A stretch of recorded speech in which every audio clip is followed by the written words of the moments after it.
just for kicks now. Going since 1986. Well, ain't no mountain high, ain't no valley low. Just making sure. Cool. 2 lives.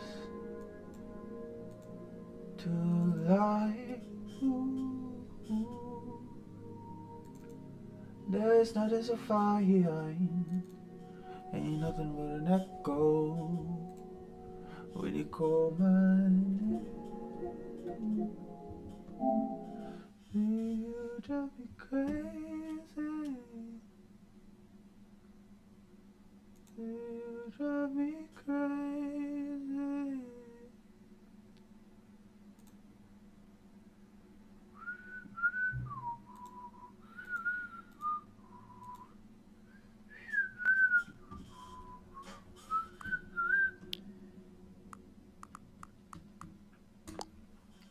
Da da da da da.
I didn't click the button. Hold on. Give me a second. I'm trying to get chat open. Keep misclicking.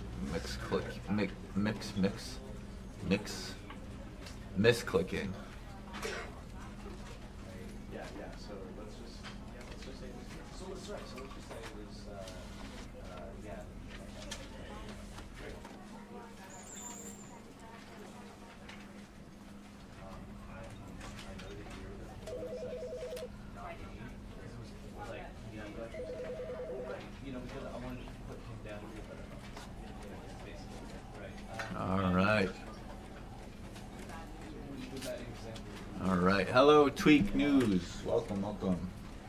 Does everything sound okay? Does everything look good?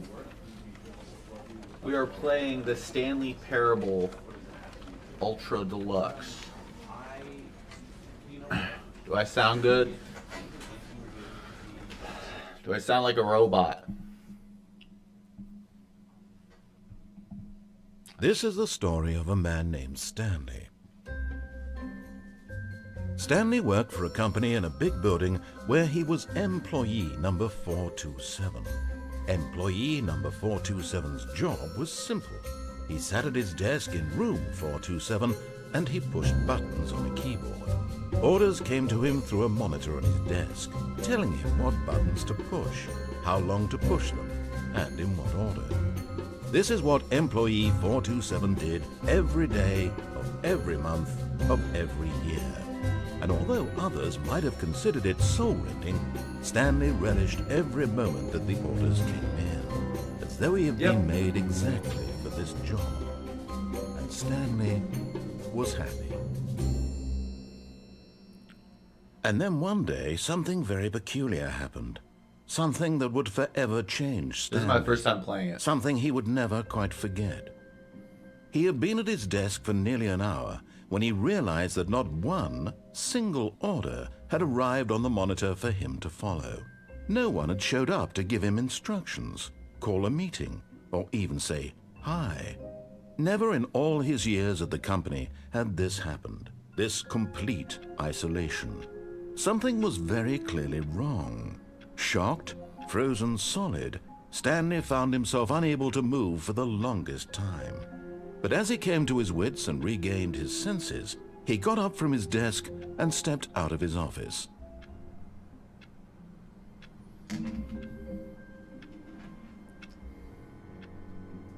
Sorry, I'm doing something.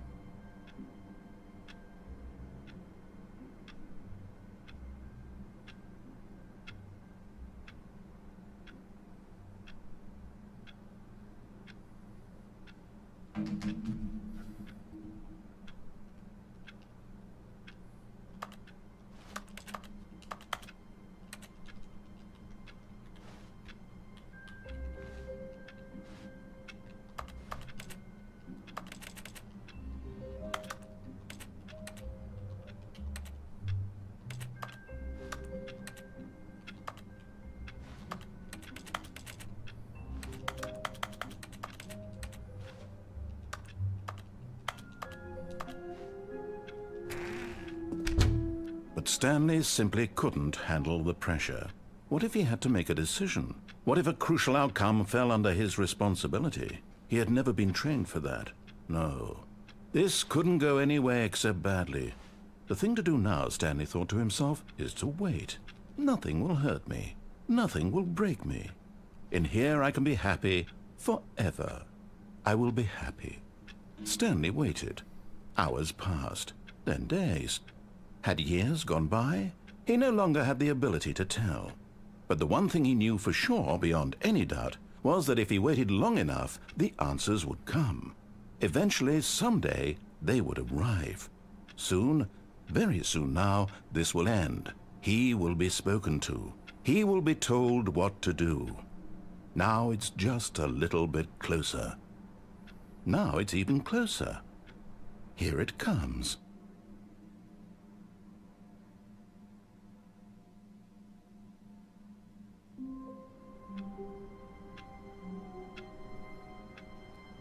Huh?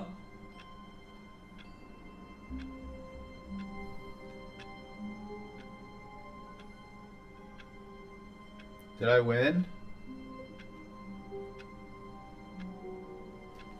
Alright guys, that was the Stanley Parable. We just won. Thank you for watching.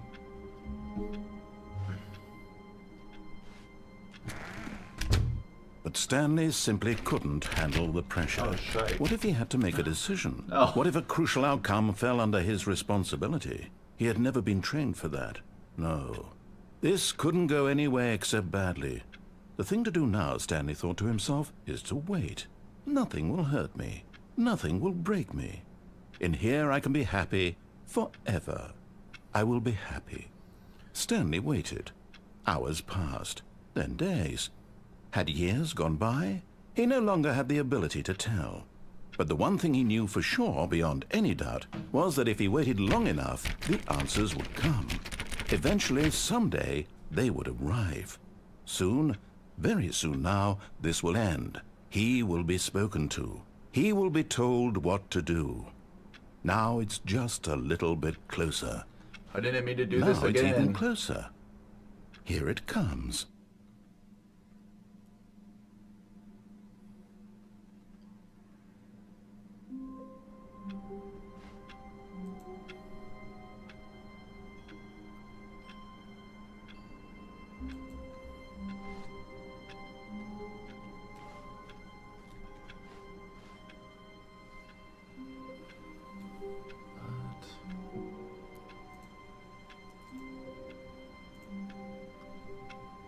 Okay, cool. Sorry if that stream was failing. Okay. All of his co-workers were gone. What could it mean? Stanley decided to go to the meeting room. Perhaps he had simply missed a memo. No matter how hard Stanley looked, he couldn't find a trace of his co-workers. Stanley went around touching every little thing in the office, but it didn't make a single difference, nor did it advance the story in any way.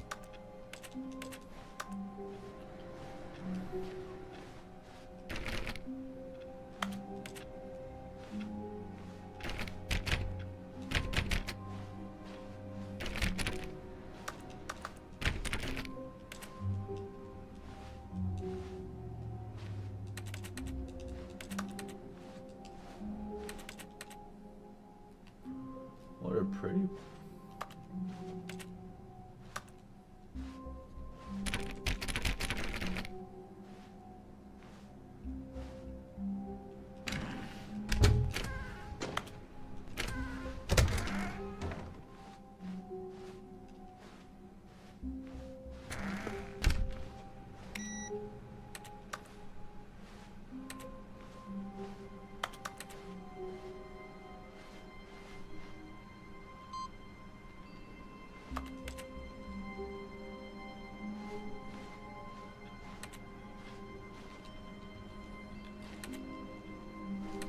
Do more. Do more.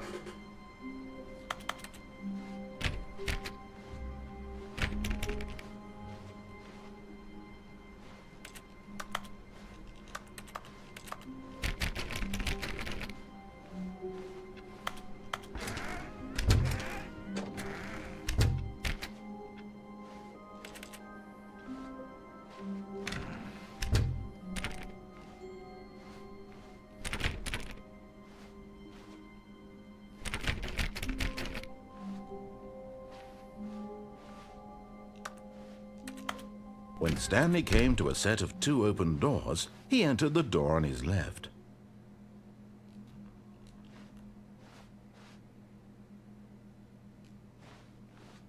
This was not the correct way to the meeting room, and Stanley knew it perfectly well. Perhaps he wanted to stop by the employee lounge first, just to admire it.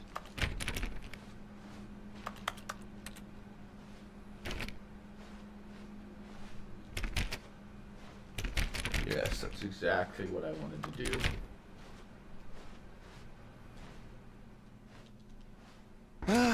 Yes, truly a room worth admiring.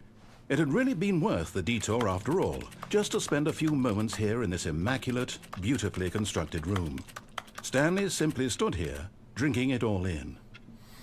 What a nice room.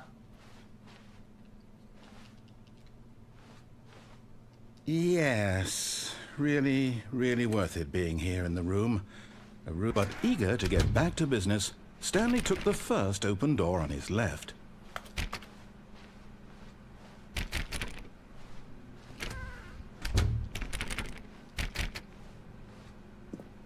Stanley was so bad at following directions, it's incredible he wasn't fired years ago.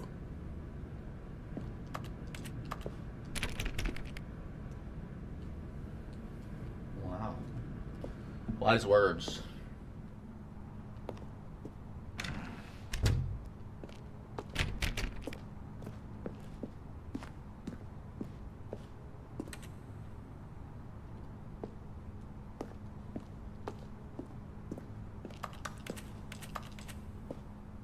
Yeah.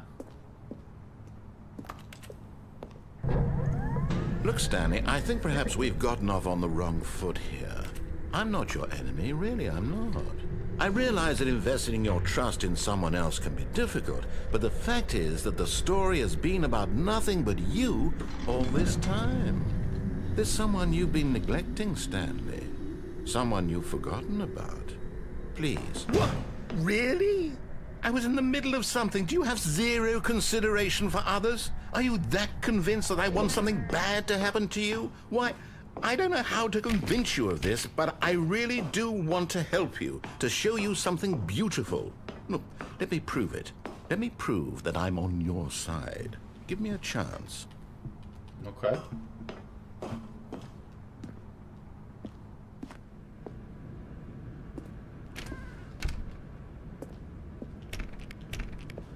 Danger everywhere.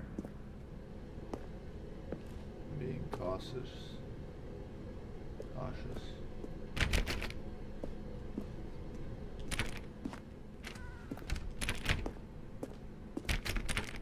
Now listen carefully, this is important. Stanley walked through the red door.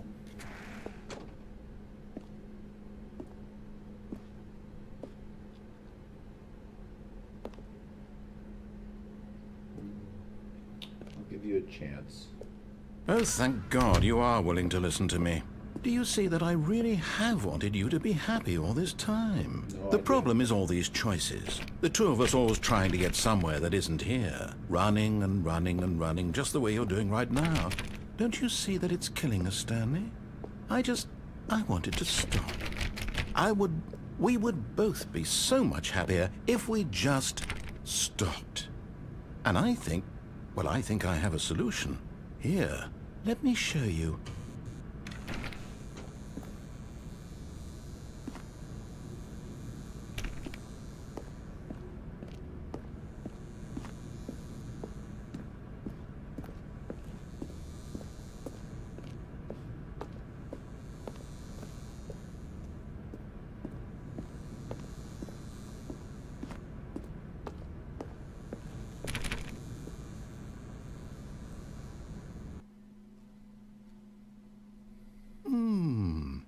What do we want?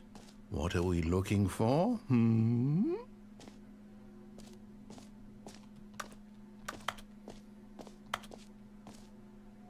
Here. Yes. Oh, it's beautiful, isn't it? If we just stay right here, right in this moment with... No, wait. Where are you going? Oh, no. Stay away from those stairs. If you hurt yourself, if you die, the game will reset. We'll lose all of this. I don't think stairs. Please, no, Stanley, let me stay here. Don't take this from me.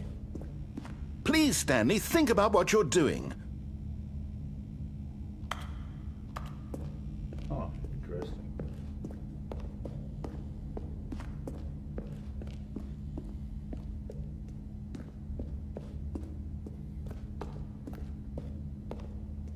Not really that kind of person.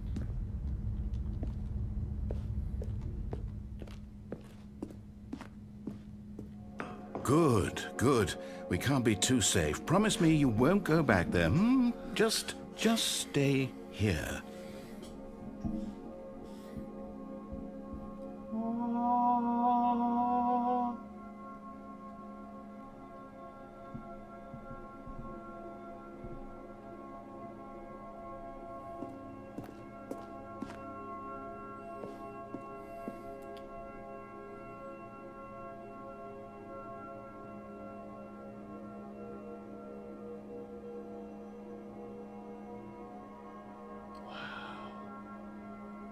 All right.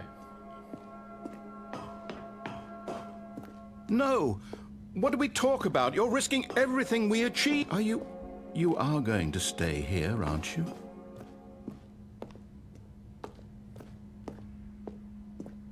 Really playing with his feelings.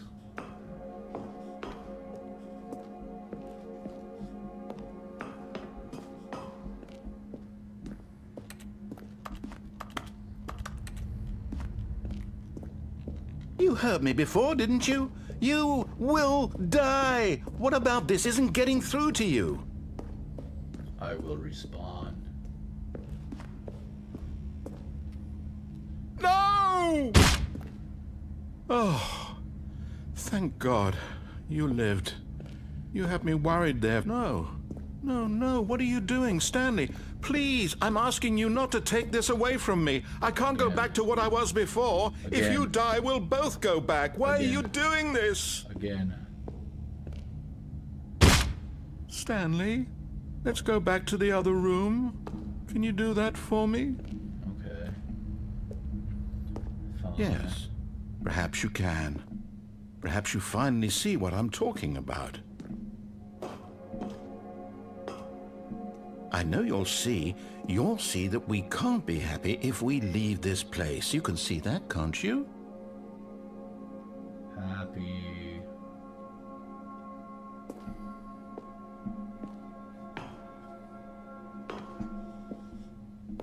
No, perhaps not.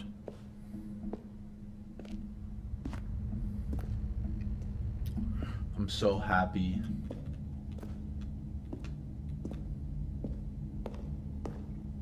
My God, is this really how much you dislike my game? I hate That you'll it. throw yourself from this platform over and over to be rid of it?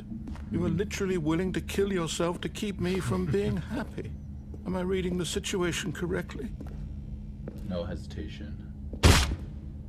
Or maybe you're just getting a kick out of it. I don't know anymore. I just wanted us to get along.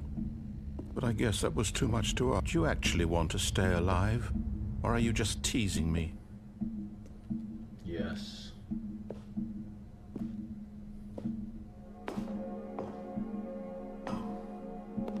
I wanted us to be happy here, Stanley. I really did. I still thought that was possible.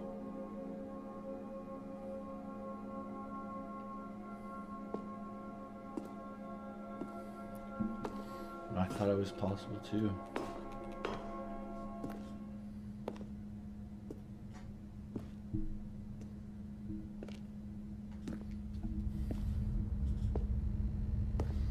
Maybe one day. Just not today.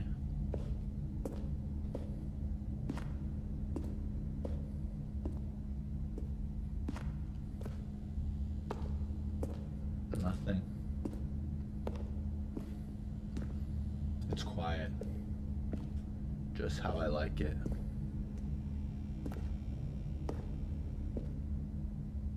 Is it over?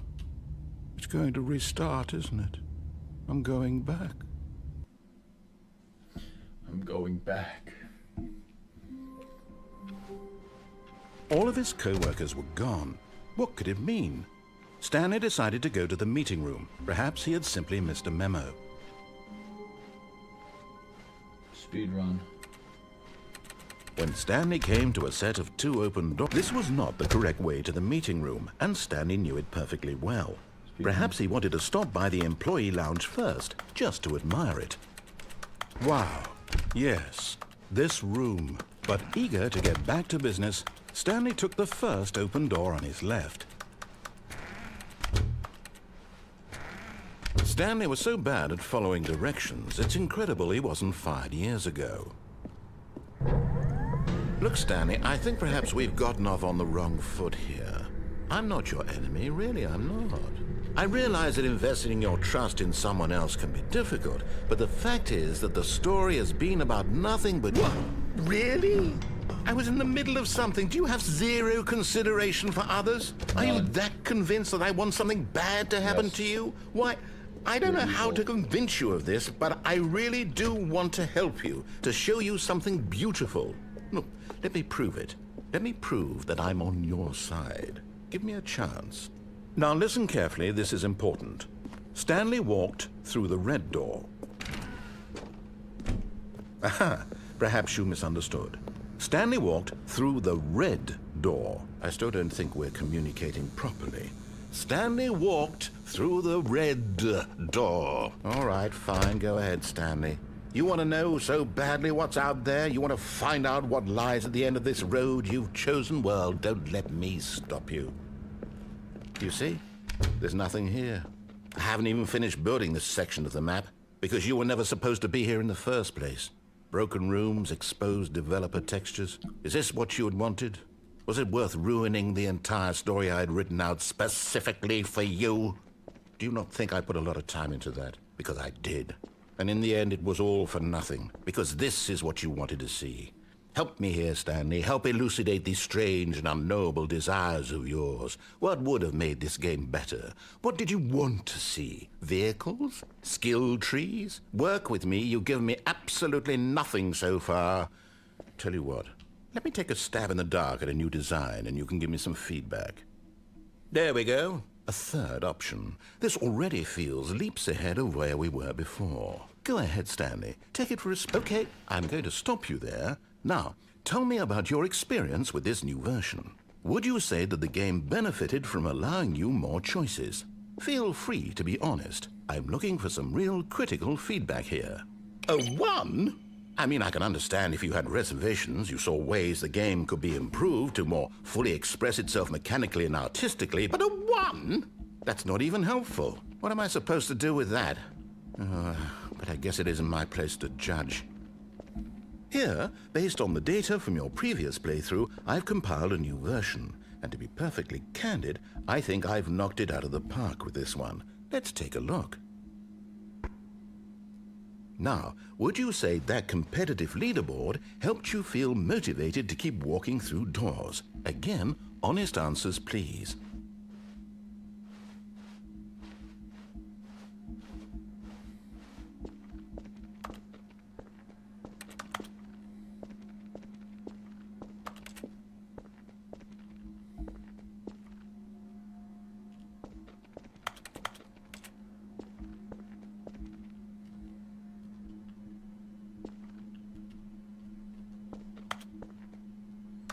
Did I break the game?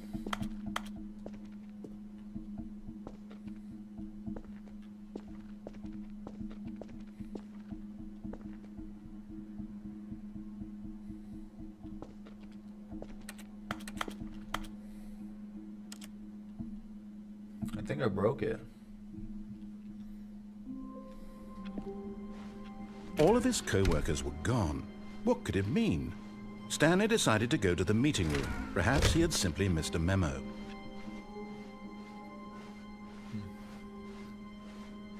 When Stanley came to a set of 2 open doors, this was not the correct way to the meeting room, and Stanley knew it perfectly well.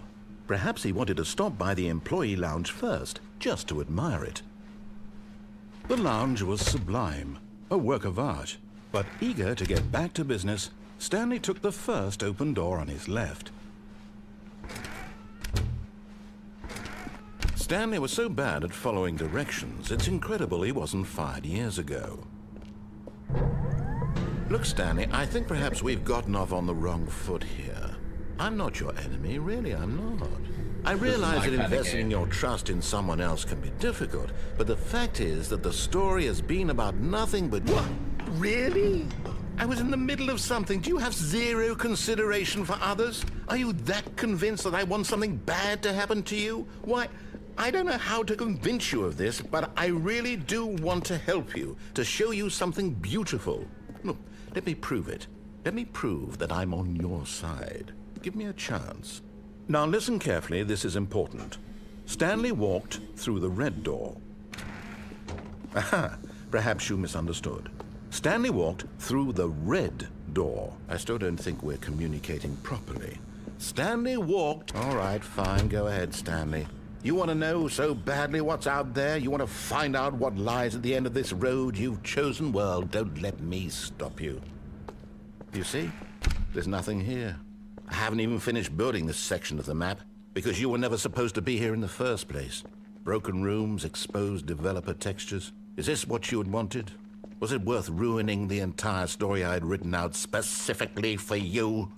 Do you not think I put a lot of time into that? Because I did. And in the end, it was all for nothing. Because this is what you wanted to see.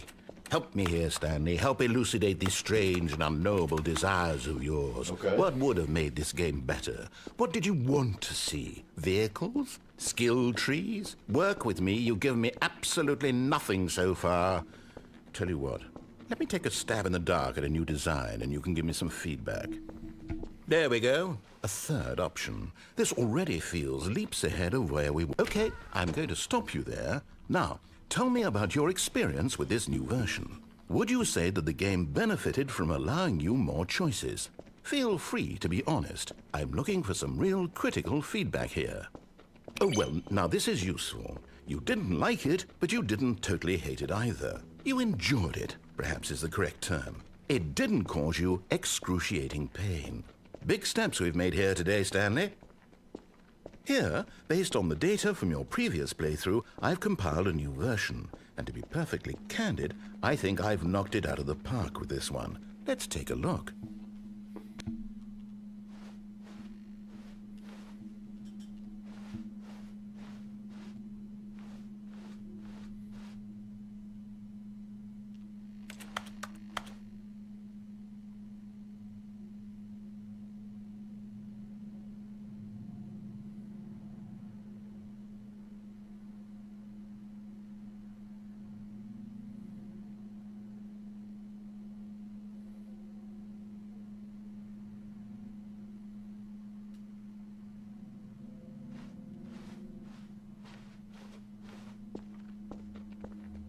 Now, would you say that competitive leaderboard helped you feel motivated to keep walking through doors? Again, honest answers, please.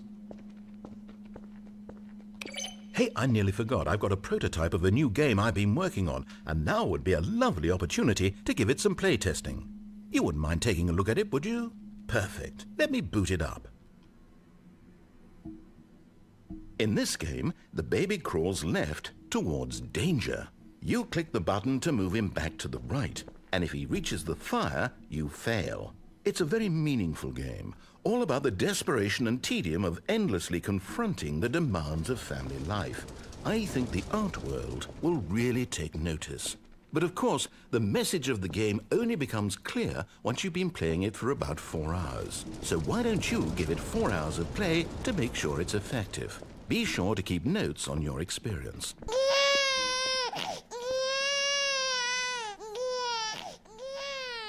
You heartless bastard.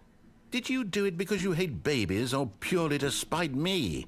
Because if it's the latter, well, I don't know what to do. I'm completely out of ideas. I can't think of a single thing that might improve the experience for me.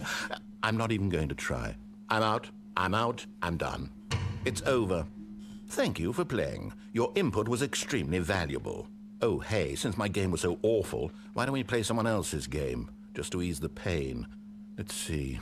What do we have here? Yes, this seems like it'll work. Let's give it a shot.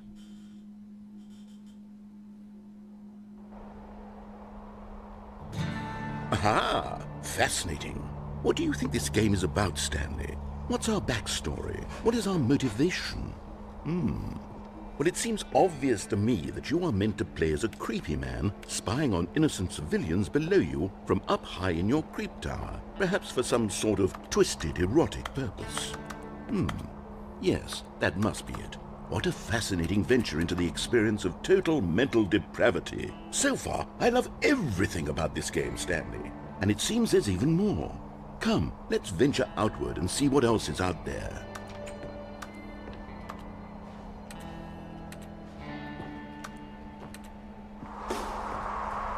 Wow, this is a better game.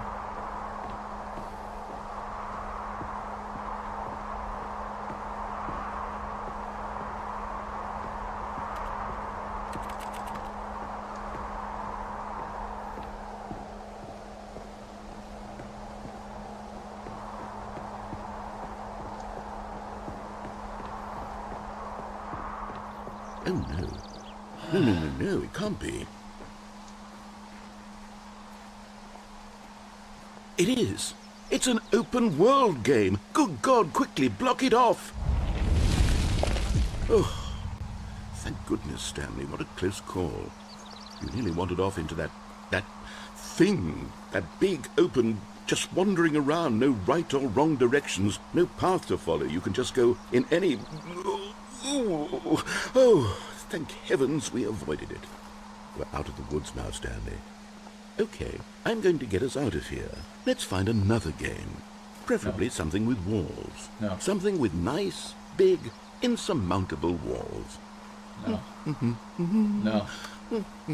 Let me out. Okay, I think this I like will be open world just games. the thing. No.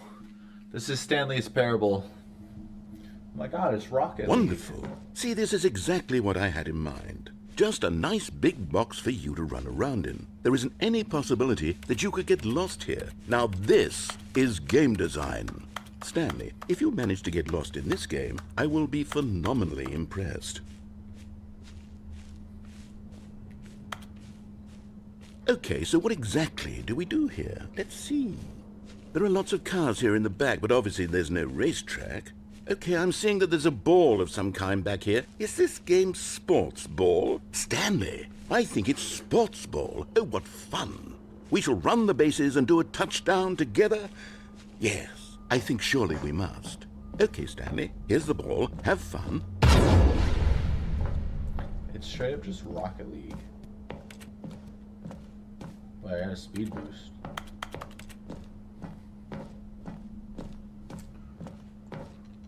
Yes, that's me. Crouch, crouch, crouch. Oh, yeah. Score! What? Not not satisfying. Are you doing it? Are you winning? Is this fun? Is it better than my miserable little story that I worked so hard on? Stanley, I have a thought. And I realize I'm not a sportsologist, but if one ball generates a certain amount of raw adrenal pleasure, then surely multiple balls makes for an even more euphoric sports experience. I'm going to try it out. Here comes another ball. Yes! Oh goodness, that really does feel amazing, doesn't it? Stanley, I'm like a child in a confectionery shop. I simply have to have more. I'm insatiable. More balls! More balls. More balls, please. Yeah, there we go.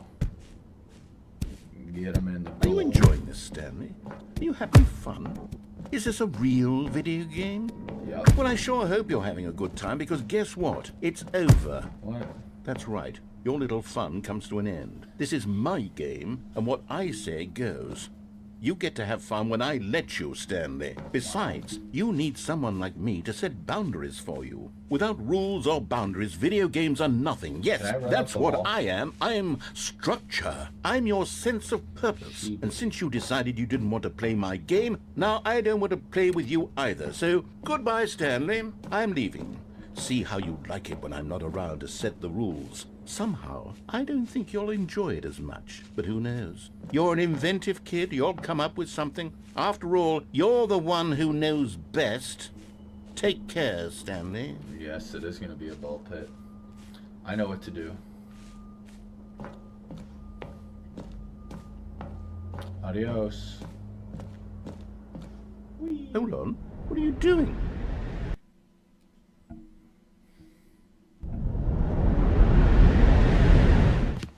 Stanley, don't do that. I can't follow you there. I can't help you. How will you write a story without me? You can't do it. You know that. Stanley, come back. Is he gone? You know, this is giving Portal vibes. I can barely see.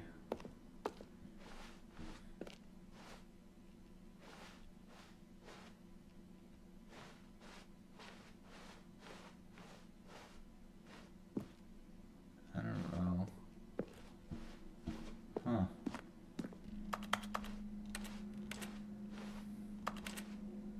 Oh shit.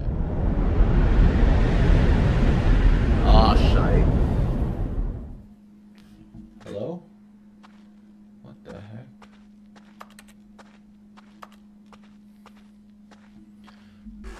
How does stream look, by the way, guys? I'm curious. Is it okay? Is everything fine? Whew. Ah, this turned into like a freaking horror game.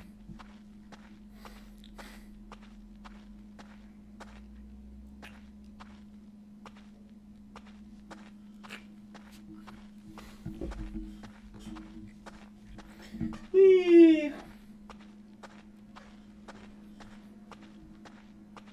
Wow.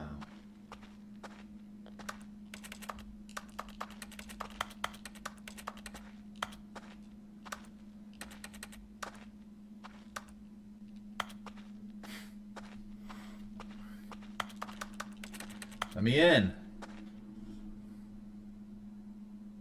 I wonder what he found. If what he wanted was to be the leading man in his own story, well, perhaps he's gotten it. Down in wherever he is right now. I wonder if he's happy with his choice, and if he's learned the heavy cost that comes with it. He'll understand soon what I was trying to tell him. He needs me. Someone who will wrap everything up at the end, to make sense out of the chaos and the fear and the confusion. That's who I am. That is what I mean to this world. Oh, yes. Yes, I'll be back. There's no other way. None. Once this ends, after it all comes to a close, Uh-huh. then I'll be back. Yep. The end will be here soon. Very soon. Very soon. I can wait. Nope.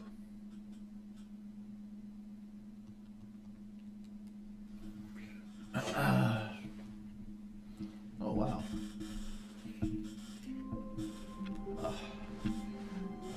his co-workers were gone. What could it mean? Now, Stanley decided to go to the meeting room. I feel Perhaps like he had that was simply an missed a end memo. to that, so let's go see one more thing. We're gonna go back this way. We're gonna go right. When Stanley came to a set of 2 open doors, this was not the correct We're way gonna to go the this meeting way. room, and Stanley We're knew gonna go it this perfectly way. well. We're speed Perhaps he running wanted to this. stop by the employee lounge This first, way. just to This admire way. it. Standing now in this incredible room, Stanley but eager to get back to business, Stanley We took could the go first left, but we're open gonna door on save his that for left. next run. Close the door because we're not. Stanley was so barn. bad at following directions, it's incredible he wasn't 5 years ago. Now we wait. We wait here. Look, Stanley, I think perhaps Do we we've wanna gotten jump off on off? the wrong foot Do here. we jump off? I'm not Tell sure. me right now. I'll We jump really off down are here. not. I realize that investing your trust in someone tell me else to can jump. be difficult, but the fact is that the I'll do it. story has been about nothing but you all this time. There's someone you've been neglecting, Stanley. It's too late. Someone No you've jumping. forgotten about. Please, stop trying to make every decision by yourself. Now, I'm not asking for me, I'm asking for her. This is it, Stanley. Your chance to redeem yourself, to put your work aside, to let her back into your life. She's been waiting. Who? Who is she?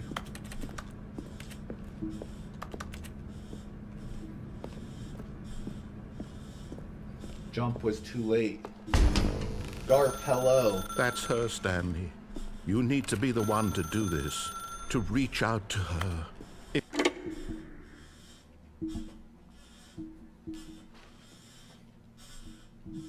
I'll jump next time. Oh, Stanley, is that you? Hold on, sweetie. Sorry to keep you waiting. I'm just pulling the bread out of the oven. All right. Okay, there we go. All right, now, I want you to come in and tell me all Is about stream your... that delayed? Gotcha! Oh, come on.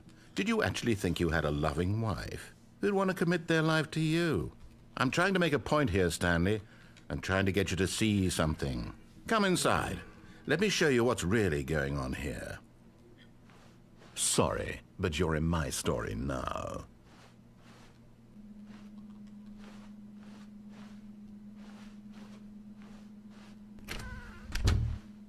This is a very sad story about the death of a man named Stanley.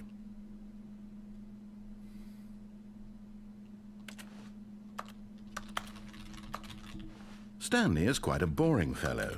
He has a job that demands nothing of him, and every button that he pushes is a reminder of the inconsequential nature of his Try existence. unplugging the phone. Look at him there, pushing buttons, doing exactly what he's told to do. I'm a crouching Now he's pro. pushing a button. Now he's eating lunch. Now Narrator's he's going not home. cool.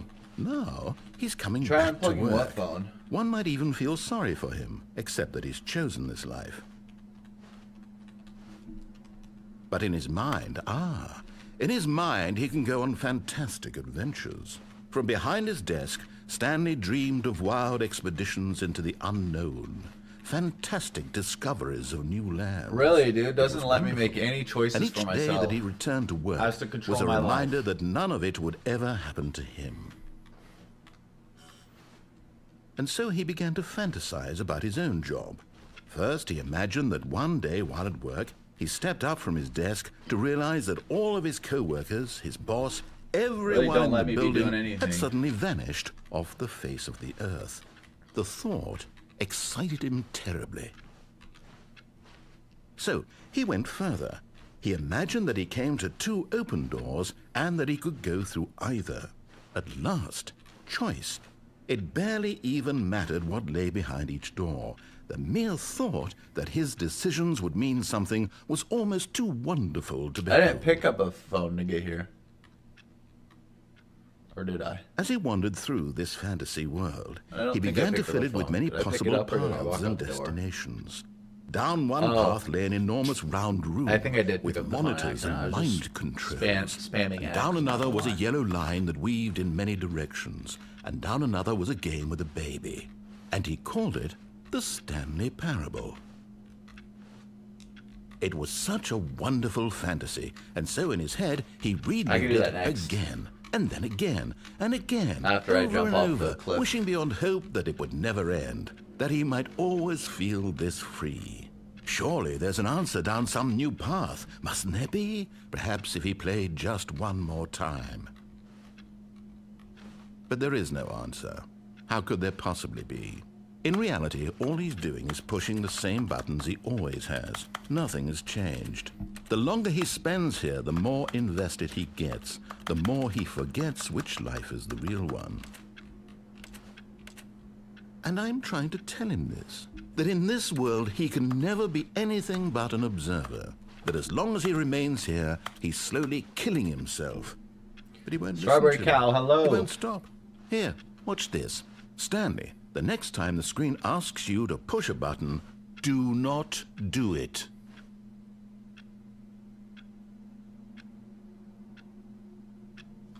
You see? Can he just not hear me? How can I tell him in a way that he'll understand that every pressed second it. he remains here, he's electing to kill himself? How can I get him to see what I see? How can I make him look at himself?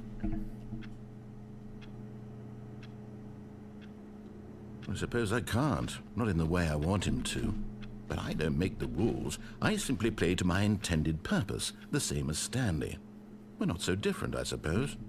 I'll try once more to convey all this to him. I'm compelled to. I must. Perhaps, well, maybe this time he'll see. Maybe this time. And I tried again, and Stanley pushed a button. And I tried again, and Stanley pushed a button. And I tried. Did I just get murdered? Don't kill me. What the heck, bro? What the heck? Alright, time to jump off a cliff. All of his co-workers were gone. What After could we it jump mean? off a cliff where I'm Stanley plugging the decided to phone, go to the meeting room. Perhaps he had simply missed a memo. and then we have other ones we have to explore. When We'll go Stanley that way. came to a set of two open I don't think doors, this there's was any not the correct other way to the meeting room, and Stanley knew it perfectly well. Ones Perhaps for he us wanted to try. stop by the employee lounge first, just to admire it. Stanley felt lightheaded, Oh, no. butterflies in his We do have stomach, another one but this way. eager to get We back take a to left business, here. Stanley took the first open door on his left. But we're not doing that. We're closing it. We're closing this. Stanley was Running so this bad way, at closing following that. directions, it's incredible he wasn't fired years ago. I'm gonna wait until we land on that Look, Stanley, truck. I think perhaps we've gone off on the wrong foot here. I'm not your enemy, really, I'm not. I realize that investing your trust land in on that someone one. else can be difficult, but the fact is that the story has been about nothing but you all this time. There's someone... Oh, shit. Really?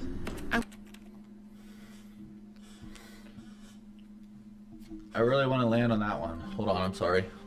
All of his co-workers were gone. Speedrun. What could it mean? Stanley decided to go to the meeting room. Perhaps he had simply missed a memo. Memo.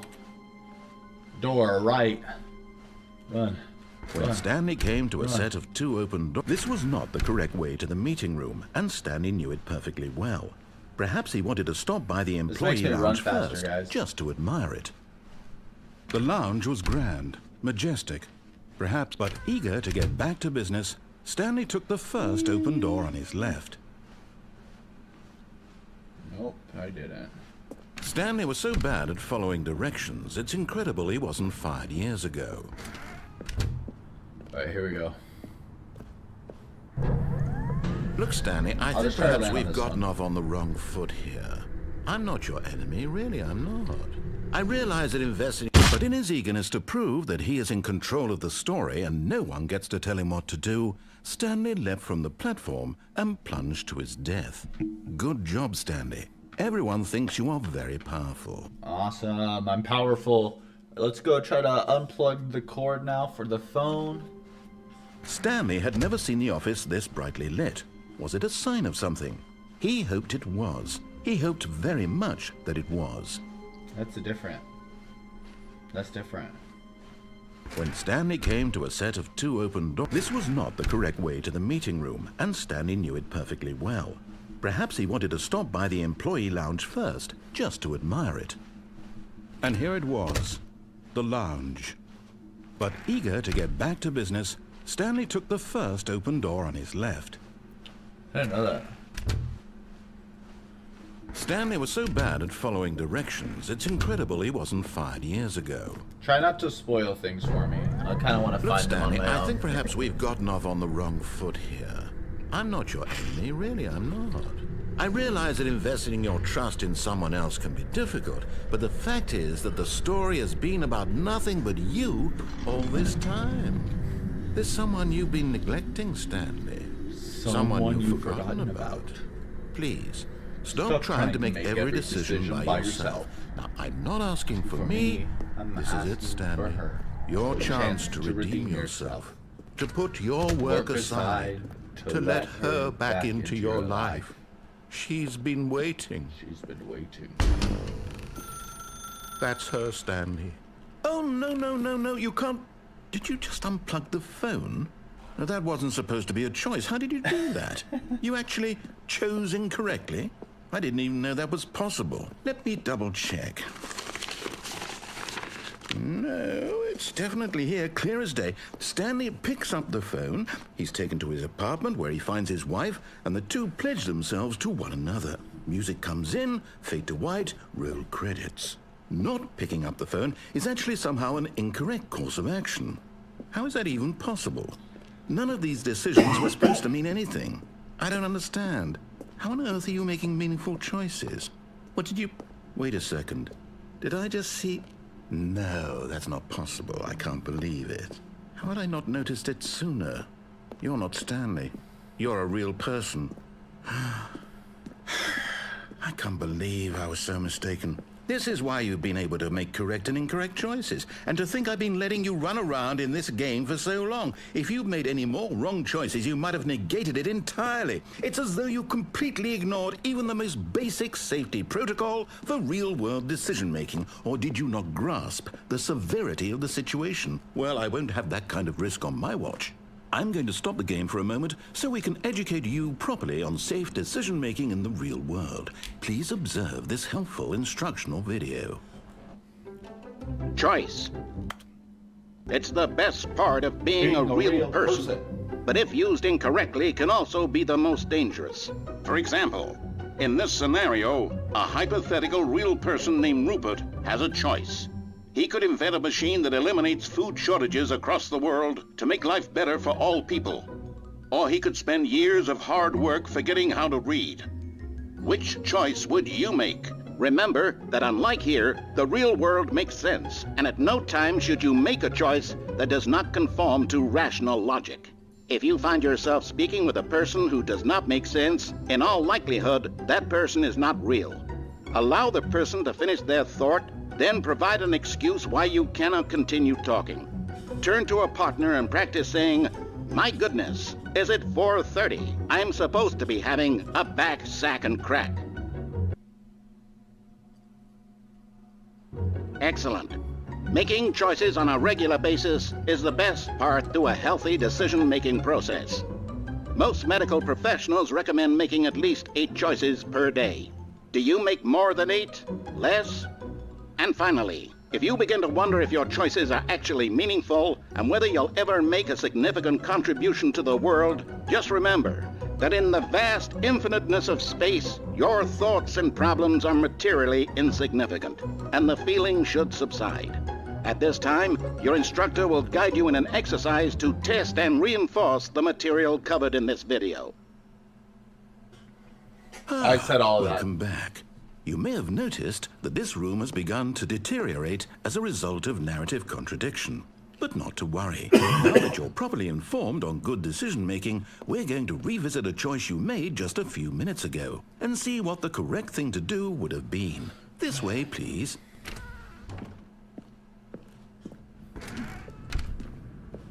Wow. Are we going back? Now that we know your choices are meaningful, we can't have you jumping off the platform and dying.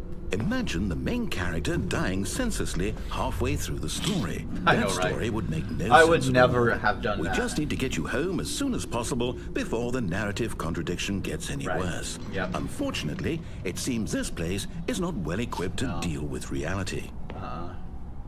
It's okay though.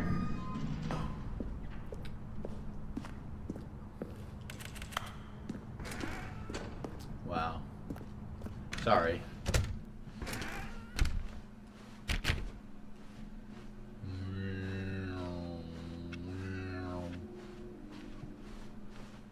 Forget how to read. Almost there. You'll take the door on the left, back to the correct ending, the story will have resolution once again, and you'll be home free in the real world. Now remember, all you need to do is behave exactly as Stanley would. That means choosing responsibly and always putting the story first. Right. I'm quite sure you'll be up to the task. Just follow my lead and you'll be fine. All right. When Stanley came to a set of 2 open doors, he entered the door on his left. No! Why did you do that? Quickly, hurry back in the other direction. Perhaps we're not too late.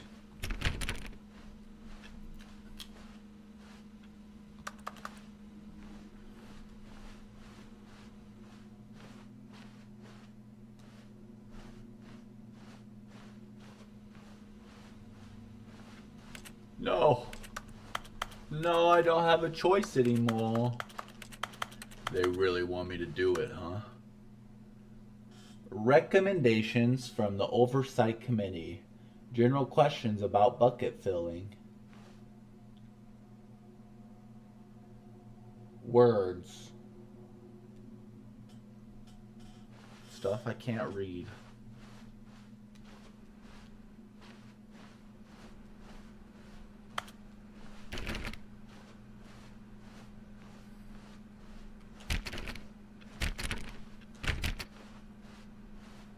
Oh, it's ruined. I can't believe, after everything we talked about, that my story, you've destroyed my work. Why? For what? What did you get out of that? What did you think was so special about seeing the game undone, left here like so much garbage? It's worthless now. And what am I supposed to do? Even if there were a way to continue, would it be worth it? To know that my story is now incorrect? How can I go back to that? I can't erase that knowledge. I'll have to live with it forever, reliving its impossibility forever. I couldn't live that way. Is it better to shut the game down entirely? To willingly destroy all of my work? I don't know. What's the answer? What do I do? What do I do? What do I... No, I have to. I have to shut the game down. I have to. No. I have to. No.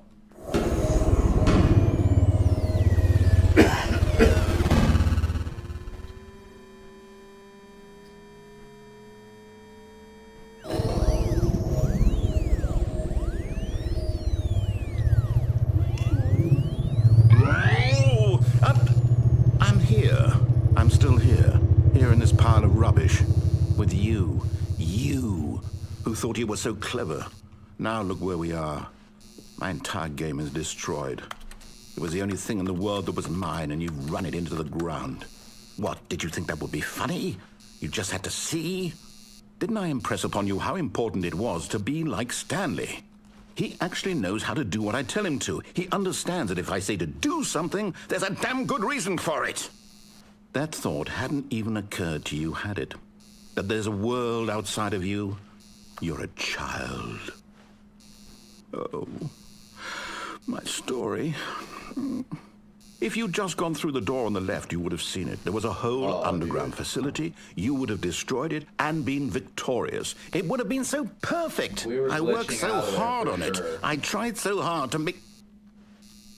Did you see that? Behave exactly as Stanley would.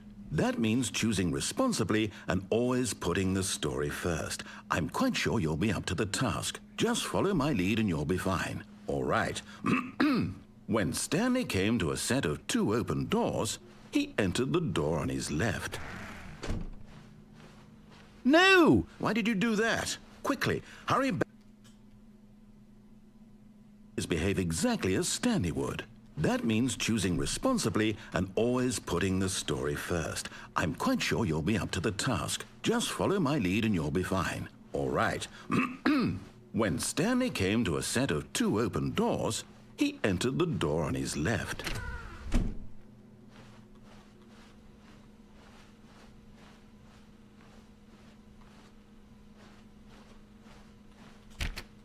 No! Why did you do that? Quickly, hurry back.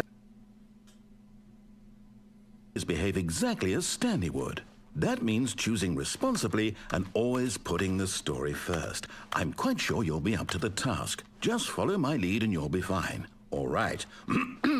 When Stanley came to a set of 2 open doors, he entered the door on his left.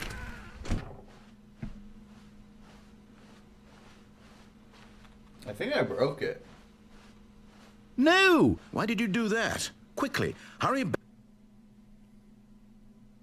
Behave exactly as Stanley would. That means choosing responsibly and always putting the story first. I'm quite sure you'll be up to the task. Just follow my lead and you'll be fine. All right. When Stanley came to a set of 2 open doors, he entered the door on his left.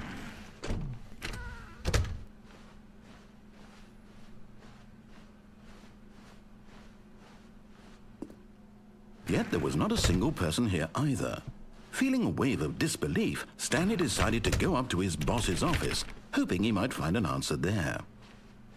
Coming to a staircase, Stanley walked upstairs to his boss's office. It's an infinite loop.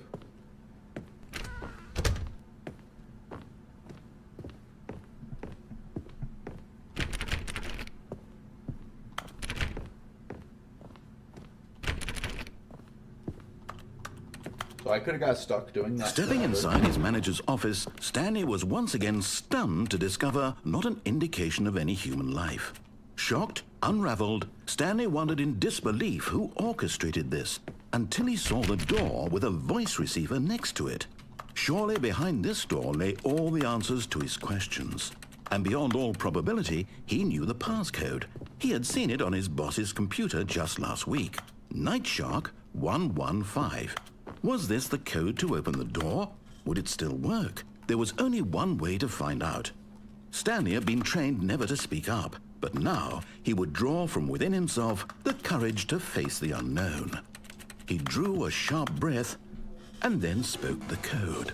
Night Shark 199515928795 1 Shark Fin 152. I don't have. Do I need a mic for this? Stanley spoke the code. Night Shark 115. He spoke it into the receiver, right there on the wall. Do I have to have a mic for this? Night Shark 1125 115. I'm sorry, is there a problem? You didn't mishear me, did you? Please speak the code into the receiver. Otherwise we can't get on with the story. This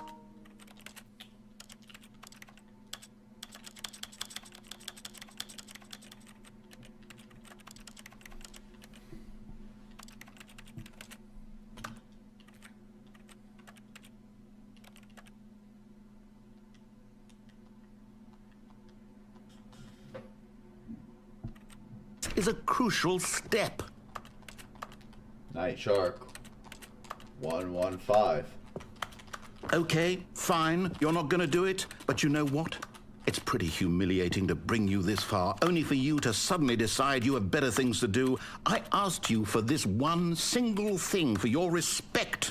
The kind of respect Stanley shows for his choices. He knows what it means to take a story seriously.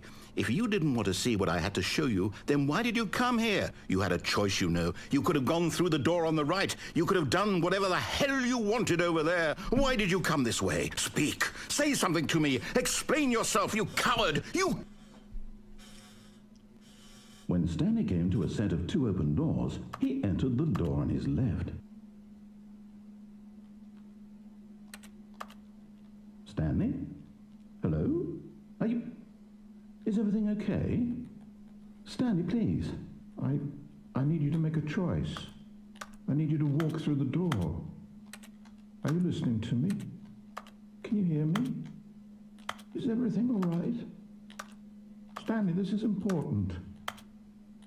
The story needs you. It needs you to make a decision. It cannot exist without you. Do you understand me? Whatever choice you make is just fine. They're both correct. You cannot be wrong here. We can work together. I'll accept whatever you do. I simply need you to take that step forward, please. Choose. Do something. Anything. This is more important than you can ever know. I need this. The story needs it. So, You hear me? Are you there? Are you listening to this? Stanley, are you there? Okay. It's okay, I can wait. You need time to decide. Time to make sure your choice is correct. That is the best choice. That's all right. I'll wait for you to decide what's the right thing to do. Take as much time as you need.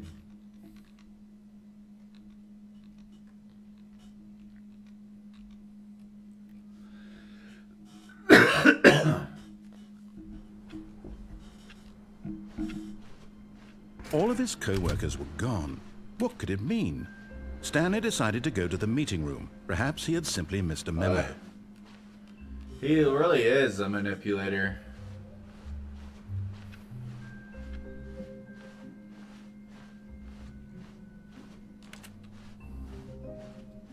Alright, I'm like sweating. I need to take this hoodie off. Give me a second. I'm like actually gonna start dripping off my forehead.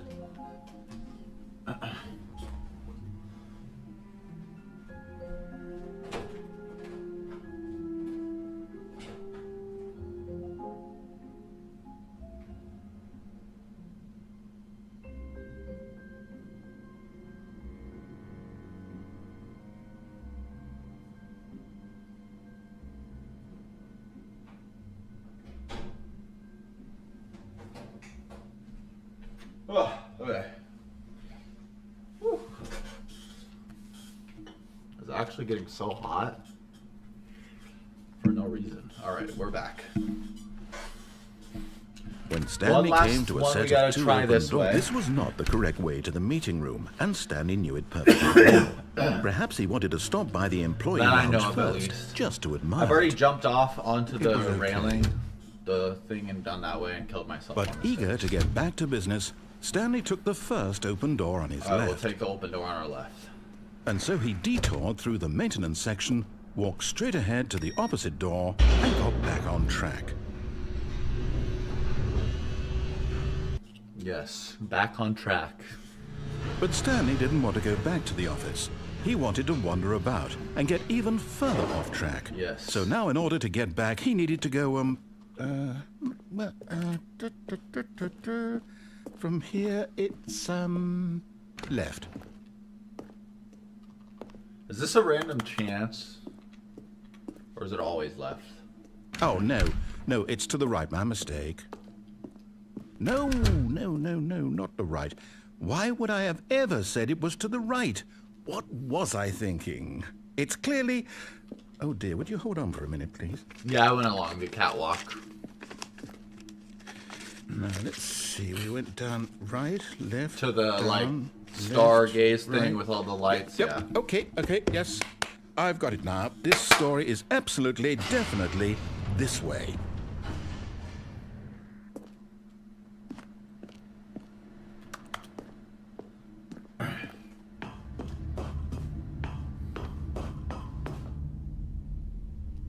No. This isn't right at all. You're not supposed to be here yet. This is all a spoiler. Quick, Stanley, close your eyes. Okay. We just have to get back to, oh, who am I kidding? It's all rubbish now. The whole story completely unusable. How about, rather than waste my time trying to salvage this nonsense, we just restart the game from the beginning? And this time, suppose we don't wander so far off track. Yeah, I'm just trying to mess from around the and top. have fun. Not trying to find every ending, just trying to find everyone I can. All of his co-workers were gone. What could it mean? Stanley decided to go to the meeting room. Perhaps he had simply missed a memo. Alright. So now we go right. When Stanley... Wait, what? No, I restarted. I swear, I definitely restarted the game over, completely fresh. Everything should be... Oh, did something change? Stanley, did you change anything when we were back in that room with all the monitors? Did you move the story somewhere, or... Why am I asking you? I'm the one who wrote the story. It was right here just a minute ago. I know for sure that it's here somewhere. Okay, then. It's an adventure. Come, Stanley. Let's find the story.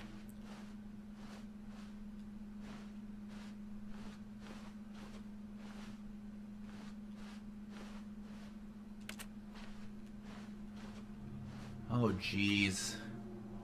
There's so many choices now. Gosh dang it. This is always the right way.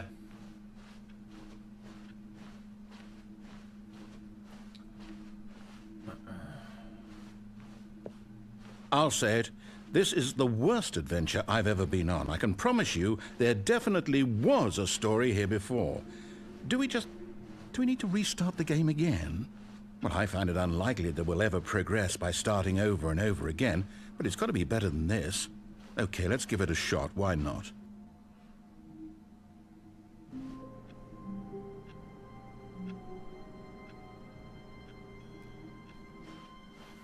All of his co-workers were gone. What could it mean? Stanley decided to go to the meeting room. Perhaps he had simply missed a memo.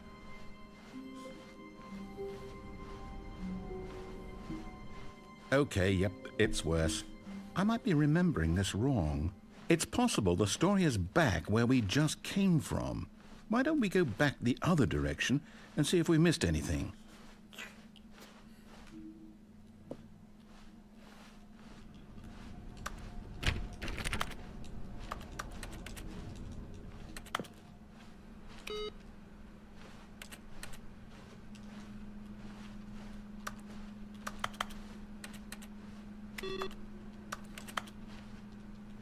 Aha! I knew we'd missed something. The story. Here it comes. Story But wait, loading. never mind. Not the story. Okay, let's head back the other way and retrace our steps. Now this... Well, I'll be honest, I don't recognize this place at all. Is this the story? I don't think so. Knock, I knock. can't quite recall, but I believe my story took place in an office building. Is that correct? Do you remember, Stanley? Well, do you know what? Since I've completely forgotten what we were supposed to be doing, how about this? You win! Congratulations! I know you put in a lot of hard work, and it really paid off, so good job. Oh, no. No, I don't feel right about this at all. We both know you didn't put in any actual work for that win. Some people win fair and square, and this was not one of those situations. Okay, I'm getting weirded out by whatever this place is. I don't care what might happen this time. I have to restart. The ending is hard. Ending to get, I'm sure. All right, I've got a solution. This time, to make sure we don't get lost, I've employed the help of the Stanley Parable Adventure Line. Just follow the line. How simple is that?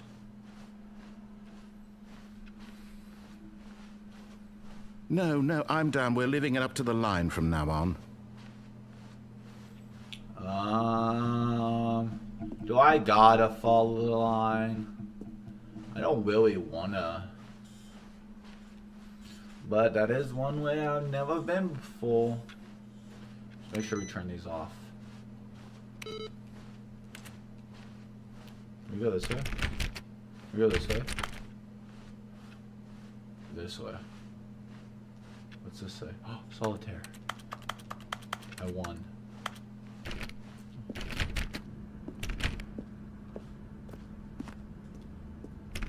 Just like let me know if I'm stuck in an endless loop, because I will do the same thing over and over again. The line knows where the story is. It's over in this direction.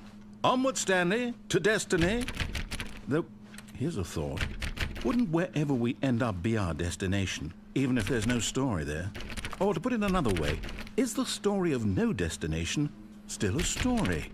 Simply by the act of moving forward, are we implying a journey such that a destination is inevitably conjured into being via the very manifestation of the nature of life itself? Okay, Stanley, I need to follow this train of thought for a minute. Just stick with me. Now, we can both agree that the nature of existence is in fact a byproduct of one's subjective experience of that existence, right?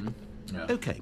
Now, if my experience of your existence rests inside of your subjective experience of this Right. office, Yeah. is this office, in fact, the skeleton of my own relative experiential mental subjective construct? You might be onto something. Hang on. That got a bit weird back there. Well, I'd like to apologize. Not sure where I was going with all that. You know what? I think what we need right now is a bit of music to lighten the mood.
The British are coming, the British are coming. Did I just come from here?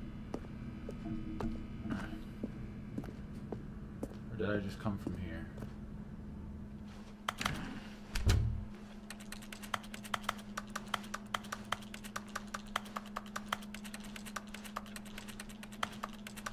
Can't miss a single thing. Huh?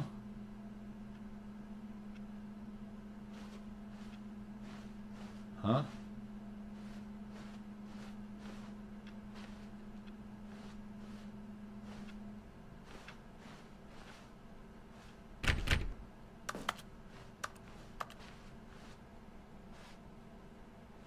Huh?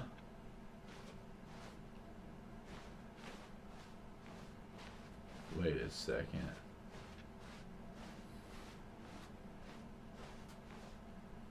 So it's only if I look at it. Huh? Wait.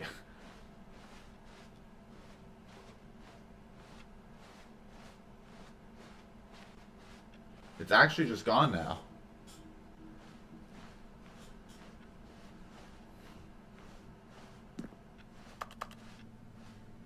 Wait, cut the music. Go back and look at that fern. Stanley, this fern will be very important later in the story. Make sure you study it closely and remember it carefully. You won't want to miss anything.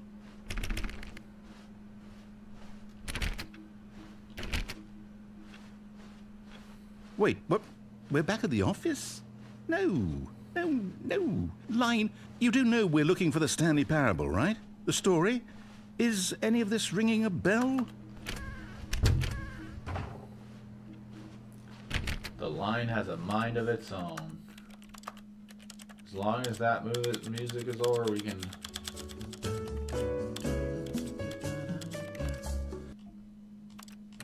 Okay. Whew! We're back. Oh, no, not again. Line, how could you have done this to us? And after we trusted you, after everything we've been through, you... Well, I can't take this anymore. To hell with it. Restart.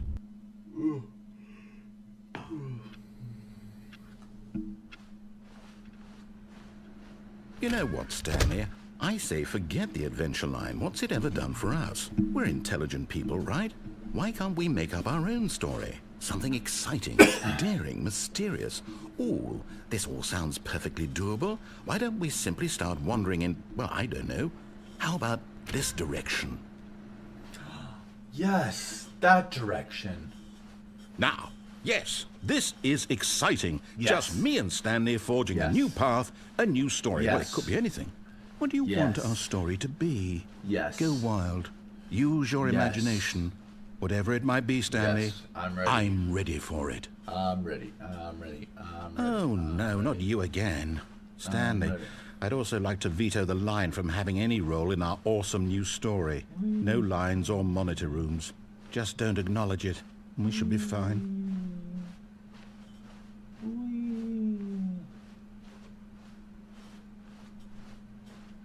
Ah, a choice. We get to make a decision. From here, the story is in our control. How important we mustn't squander the opportunity.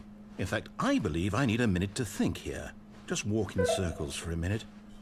Okay, so I know that each door has to lead somewhere, which means that somewhere, already the place where walking we're in trying circles. to go, there must be a reverse door that leads here. And that in turn means that our destination corresponds with the counter-inverted reverse door's origin. So starting from the right, let us ask, will taking the right door lead us to where we're going? And since the answer is clearly yes, then by all accounts, the door on the right is the correct one. Another victory for logic. Come, Stanley, our destiny awaits.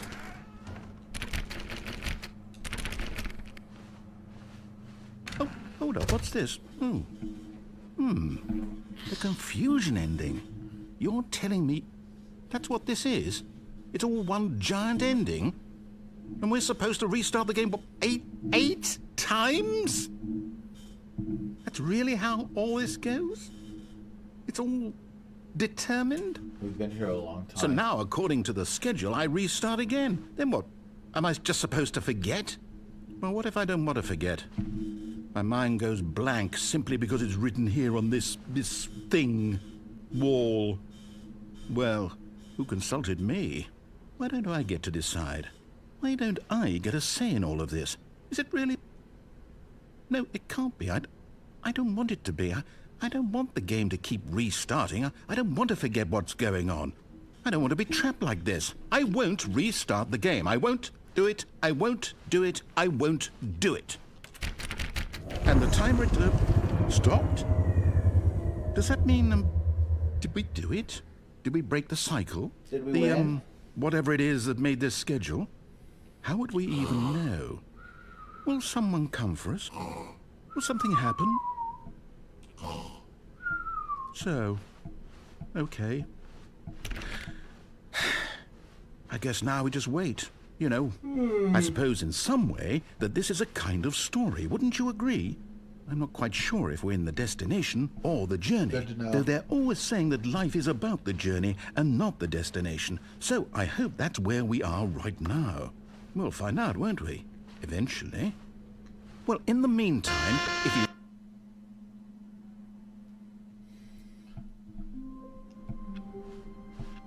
All of his co-workers were gone. What could it mean?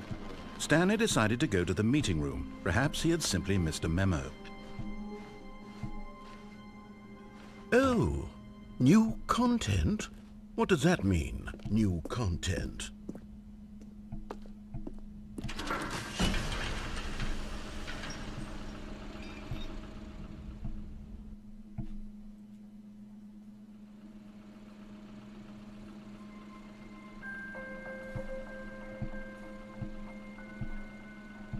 Hello, and thank you for playing the Stanley Parable Ultra Deluxe. As you may know, the Stanley Parable was a video game released in 2013 on home computers. After receiving critical and commercial success, it was expanded upon in 2022 with the Stanley Parable Ultra Deluxe, a reimagining of the game for consoles and home computers. The Stanley Parable Ultra Deluxe features exciting new content that broadens and expands the world of the Stanley Parable, delighting audiences the world over. Please, step inside and see what thrilling new adventures await in the Stanley Parable Ultra Deluxe. Oh, well, this sounds delightful. I'm very excited to see the thrilling new Ultra Deluxe content. Okay, so far it's an elevator. Nothing special yet, but I'm sure it's just the beginning of a mesmerizing adventure. I didn't do all the base game though. Is it broken? What's going on here? Should we be moving somewhere or... Oh, there we go. All right, finally, at long last, it's on to the new content. I've never been more ready. Let's do it. Starting Ultra Deluxe. I have to say, initial impressions of Stanley Parable Ultra Deluxe, mostly tedious. It's as if them... Oh, okay. Let's see the content. Give me the content, Stanley.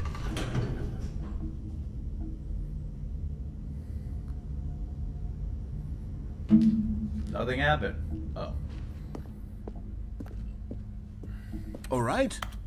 All right, let's see. It's the jump circle.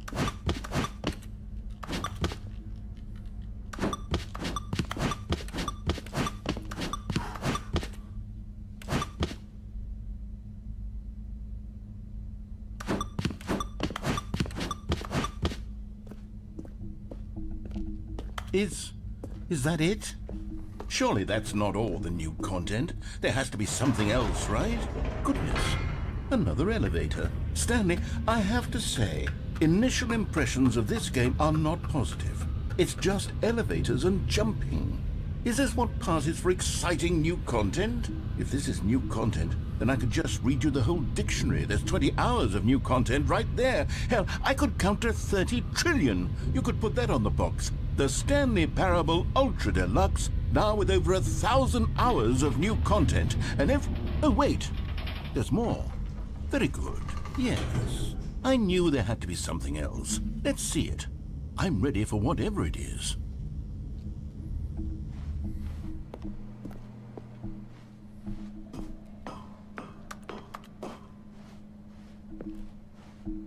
That's it?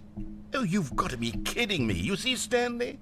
This is what happens when greedy video game developers with no respect for their fan base rush a cheap expansion to market for no reason other than to make an easy dollar. And don't get me started on the level of craftsmanship that's gone into it. In fact, I'm looking right now at the game's trophies, and it's hard to believe one of them actually says, "Test trophy, please ignore." What quality assurance department signed off on this?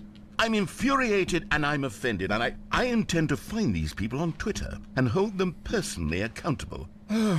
It's my fault, Stanley.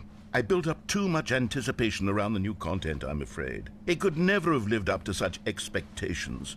If you're still with me, why don't we just reset the game, and we'll try to get back to what the Stanley Parable is really about. No frills, no gimmicks, just you and me having a great time together like always. What do you say, friend?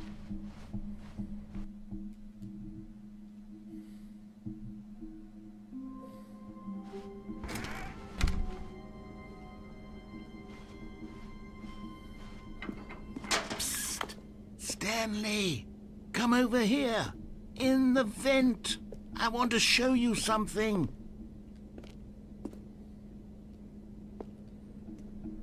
Oh. You don't want to see the cool surprise I made for you? Well, fine. You're a dork anyway, so who cares? Oh, never mind. You're not a dork.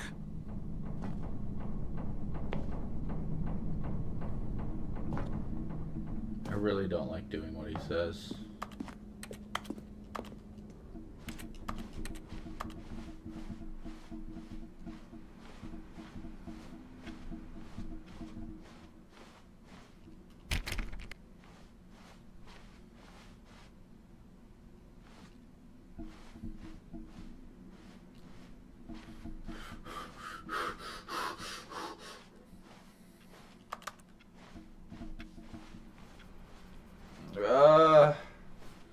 What do I do? It's so hard. What happened? Oh no. Oh no.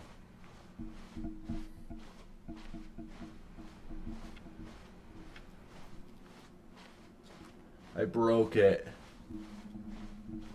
When Stanley came to a set of 2 open doors, he entered the door on his left. This was not the correct way to the meeting room, and Stanley knew it perfectly well.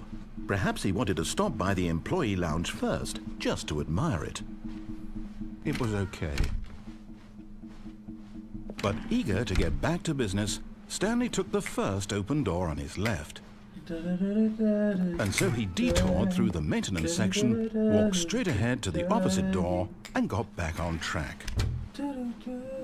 Yet there was not a single person here either.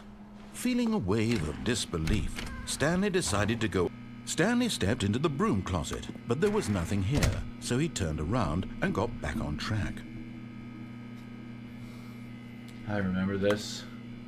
This closet reminds me There was of nothing here. No Markiplier. choice to make, no path to follow, just an empty broom closet. No reason to still be here. Coming to a staircase, Stanley walked upstairs to his boss's office.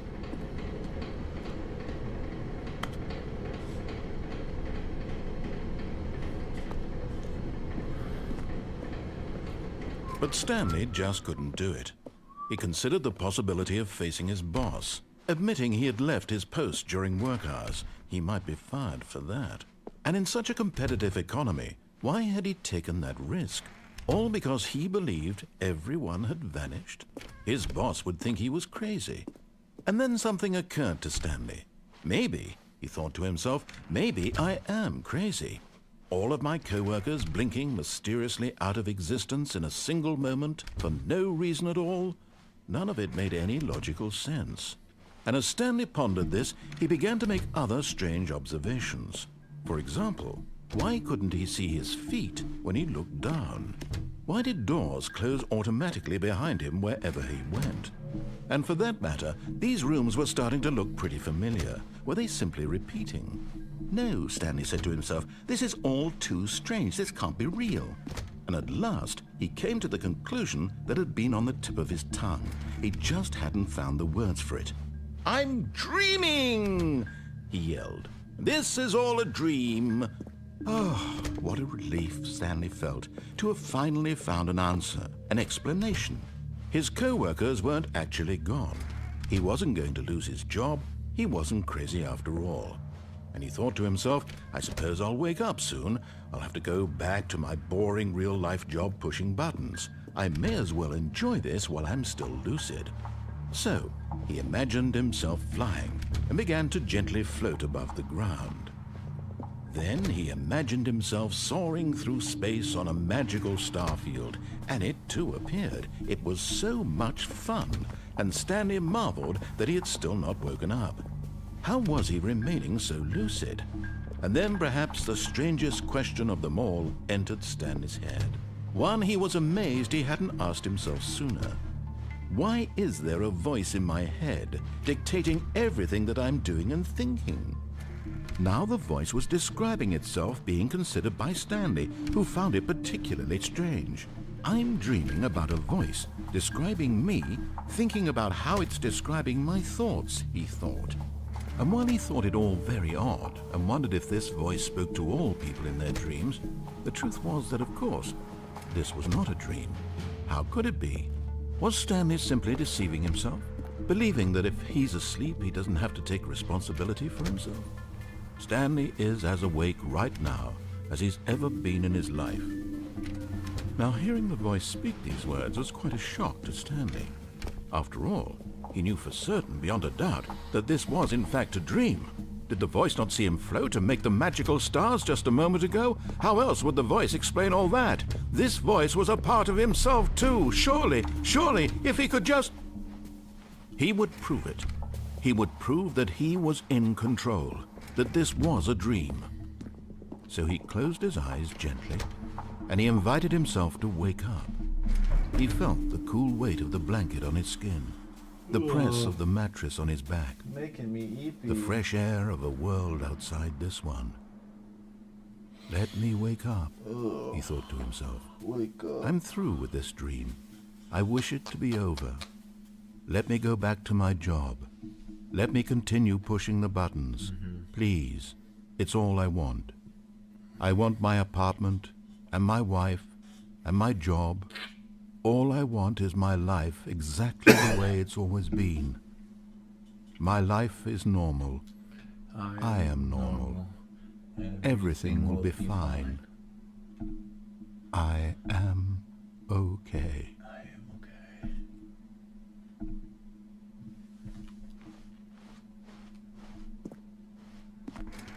Stanley began screaming. Please, someone, wake me up. My name is Stanley. I have a boss. I have an office. I am real. Please, just someone tell me I am real. I must be real. I must be. Can anyone hear my voice? Who am I? Who am I? And everything went black. Dun, dun, dun. This is the story of a woman named Mariella. Mariella woke up on a day like any other. She arose, got dressed, gathered her belongings, and walked to her place of work. But on this particular day, her walk was interrupted by the body of a man who had stumbled through town talking and screaming to himself, and then collapsed dead on the sidewalk. And although she would soon turn to go call for an ambulance, for just a few brief moments, she considered the strange man. He was obviously crazy. This much she knew. Everyone knows what crazy people look like. And in that moment, she thought to herself how lucky she was to be normal. I am sane. I am in control of my mind. I know what is real and what isn't. It was comforting to think this, and in a certain way, seeing this man made her feel better. But then she remembered the meeting she had scheduled for that day, the very important people whose impressions of her would affect her career, and by extension, the rest of her life. She had no time for this, so it was only a moment that she stood there, staring down at the body. And then she turned and ran.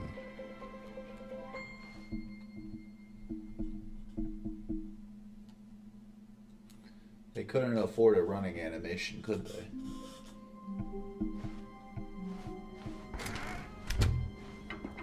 Psst! Stanley! Come over here! In the vent! I want to show you something. So now the only one left we have to do here. You don't want to see the cool surprise I made for you? Well, fine. You're a dork anyway, so who cares? So we're just gonna do this real quick. We're just gonna listen. When Stanley came to a set of 2 open doors, he entered the door on his left.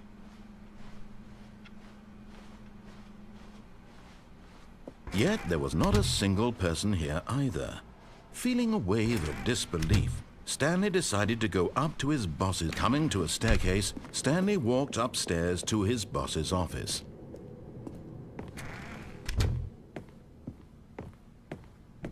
Stepping into his manager's office, Stanley was once again stunned to discover not an indication of any human life.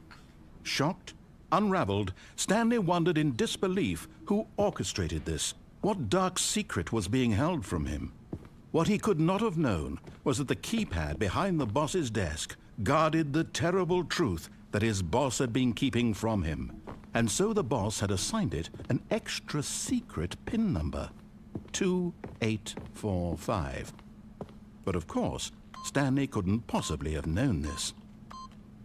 Yet incredibly, by simply pushing random buttons on the keypad, Stanley happened to input the correct code by sheer luck. Amazing. He stepped into the newly opened passageway. Wow.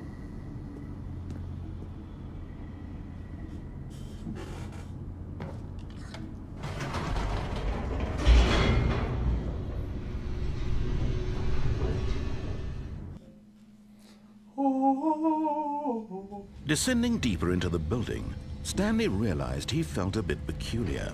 It was a stirring of emotion in his chest, as though he felt more free to think for himself, to question the nature of his job.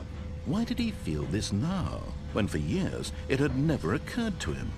This question would not go unanswered for long. Stanley walked straight ahead through the large door that read Mind Control Facility.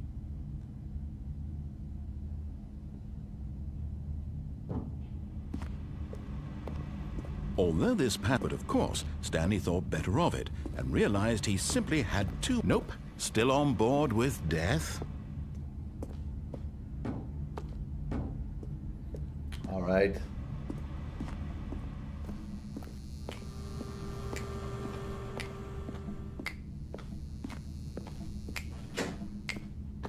Going this way. What's up, baby? The door behind him was not shut. Stanley still had every opportunity to turn around and get back on track. At this point, Stanley was making a conscious, concerted effort to walk forward and willingly confront his death.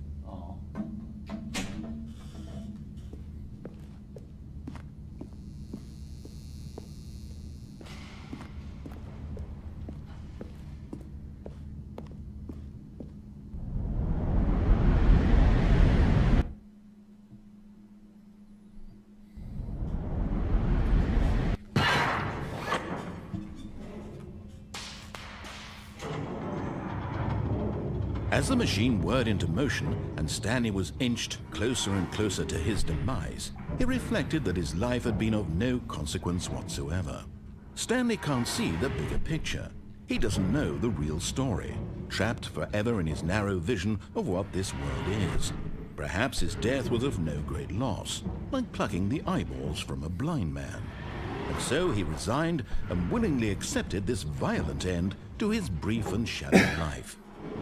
Farewell, Stanley.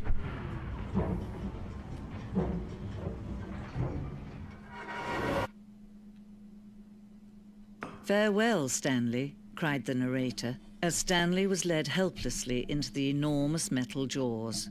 In a single visceral instant, Stanley was obliterated as the machine crushed every bone in his body, killing him instantly.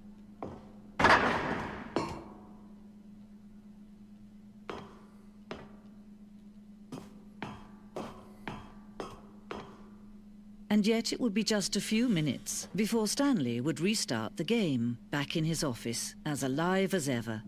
What exactly did the narrator think he was going to accomplish? When every path you can walk has been created for you long in advance, death becomes meaningless, making life the same. Do you see now? Do you see that Stanley was already dead from the moment he hit start?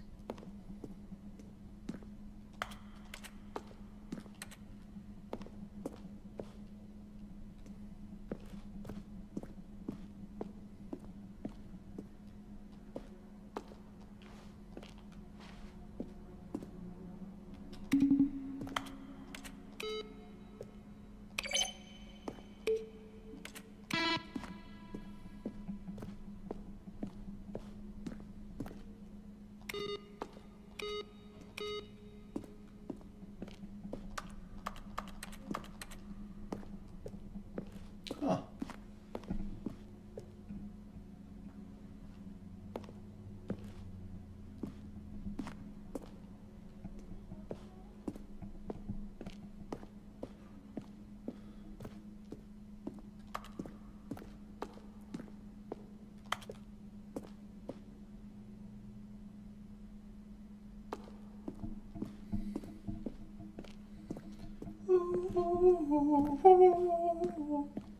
I bet the acoustics in here go crazy.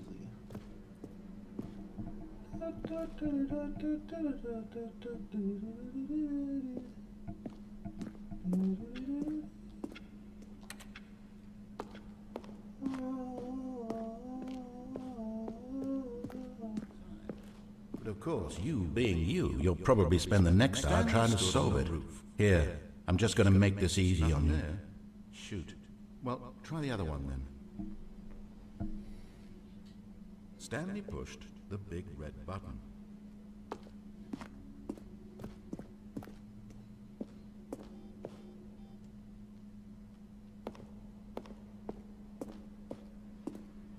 Wow, this is cool.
Oh, look at these two. How they wish to destroy one another.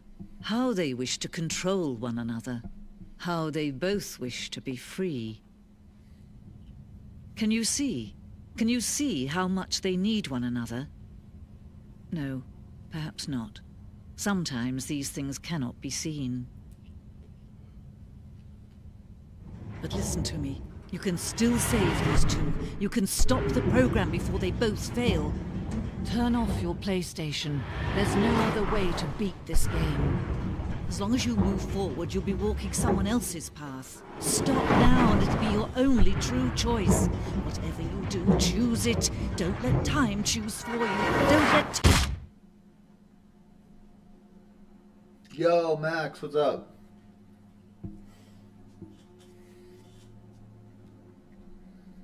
What happened? Did we die?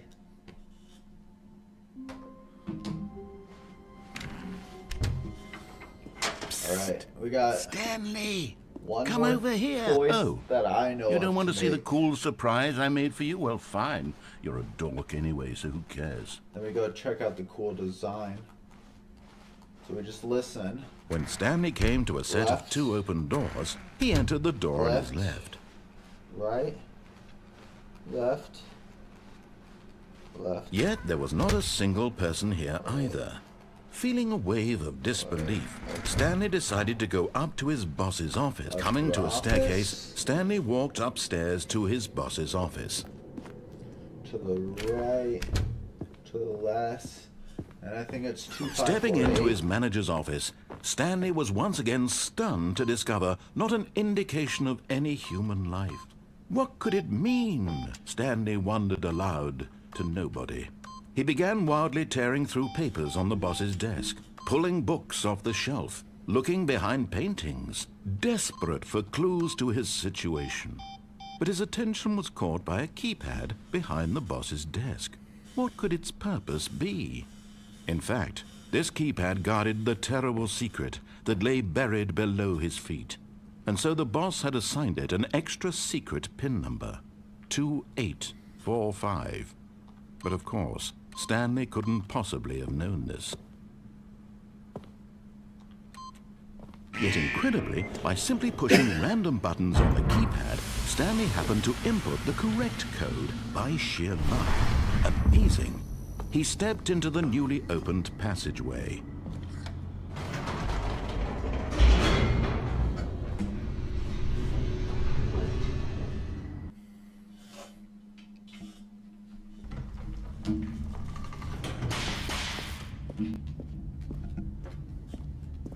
Stanley walked straight ahead through the large door that read Mind Control Facility.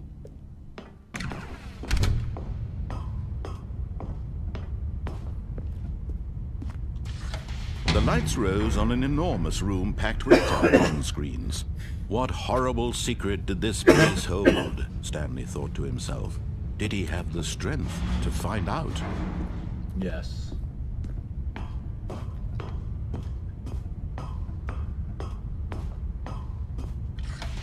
Now the monitors jumped to life, their true nature revealed. Each bore the number of an employee in the building, Stanley's co-workers. The lives of so many individuals reduced to images on a screen. And Stanley, what? Aha! You've made it to the bottom of the mind control facility. Welcome! You see, back when the Stanley Parable first launched in 2013, getting to the bottom of the mind control facility was a bug that we simply didn't catch during development. And you all sent us lots of photos of it on Twitter and acted very superior about it. And you're all very, very clever. Good for you. Anyway, when it came time to update the game, we knew that we had to do something about this little goof of ours. So here you go. New content. You can call it the bottom of the mind control room ending, if that enhances your perception of the value of these updates. Isn't that what you crave? New content? Always more content, more content, more. And I'm here to give it to you. I'm here to make it seem like we really covered every nook and cranny of the game with secrets and Easter eggs. How about this?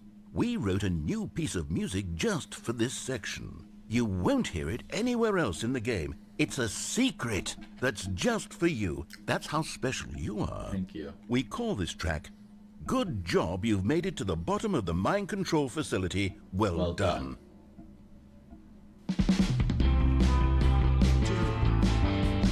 Good job, you did it. Good job.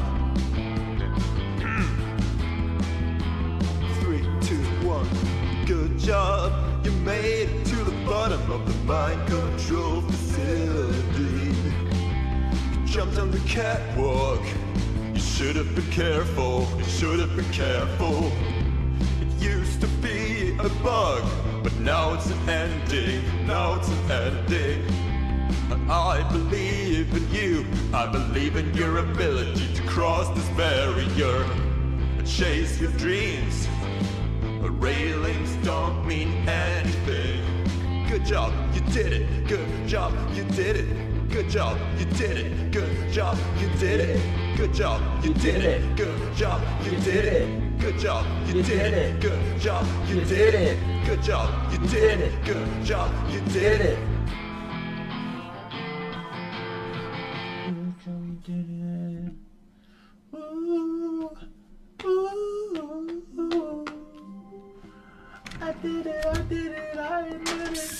Stanley, come over here. Oh, you don't want to see the cool surprise I made for you? Well, fine. You're a dork anyway, so who cares? Run. We gotta When Stanley came to a set of 2 open doors, he entered the door on his left.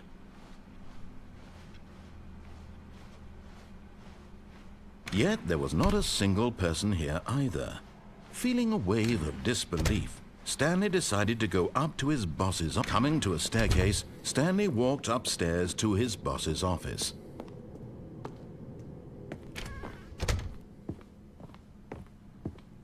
The moment he entered his manager's office, Stanley froze in his tracks. Not a living soul anywhere.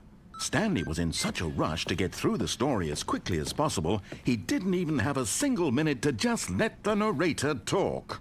That kind of anxiety isn't healthy, so he relaxed for a few moments with some calming New Age music.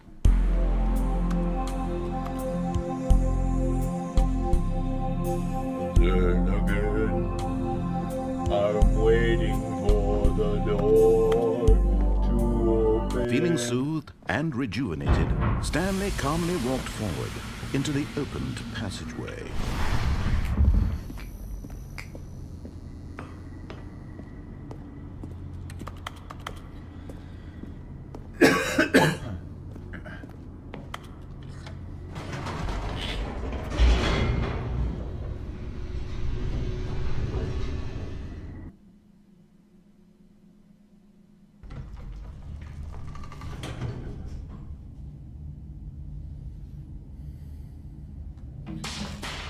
Run as long as you can. Stanley walked straight ahead through the large door that read Mind Control Facility.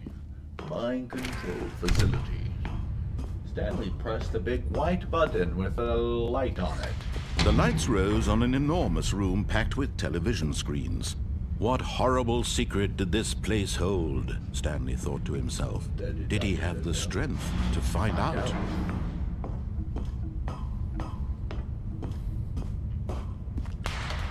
Now the monitors jumped to life, their true nature revealed.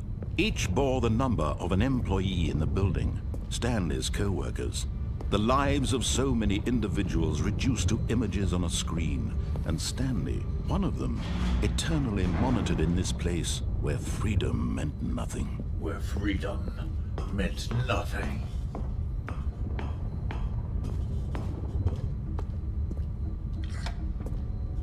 This mind control facility, it was too horrible to believe. It couldn't be true. Had Stanley really been under someone's control all this time? Was this the only reason he was happy with his boring job? That his emotions had been manipulated to accept it blindly? No. He refused to believe it. He couldn't accept it. His own life in someone else's control? Never. It was unthinkable. Never. Wasn't it? Was it even possible? Had he truly spent his entire life utterly blind to the world? But here was the proof. The heart of the operation. Controls labeled with emotions. Happy, or sad, or content. Walking, eating, working. All of it monitored and commanded from this very place. And as the cold reality of his past began to sink in, Stanley decided that this machinery would never again exert its terrible power over another human life. For he would dismantle the controls once and for all.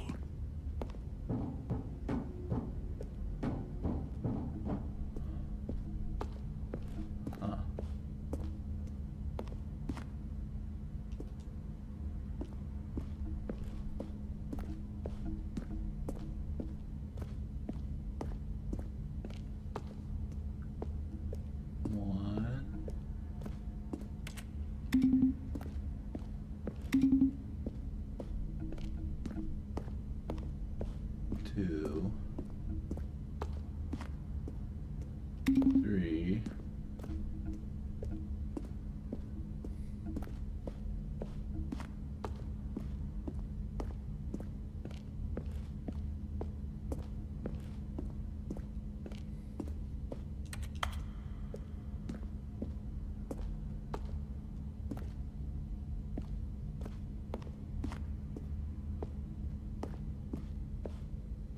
where's four?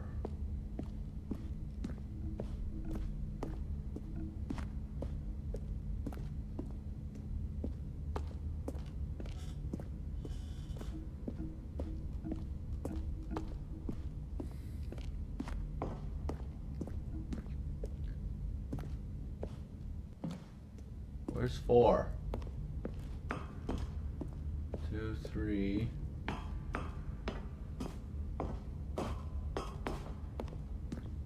One, two,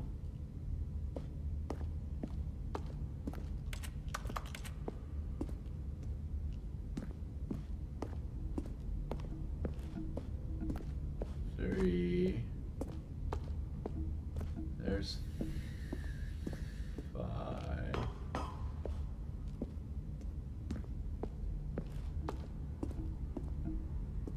Where is 4? Does anyone see 4? 3.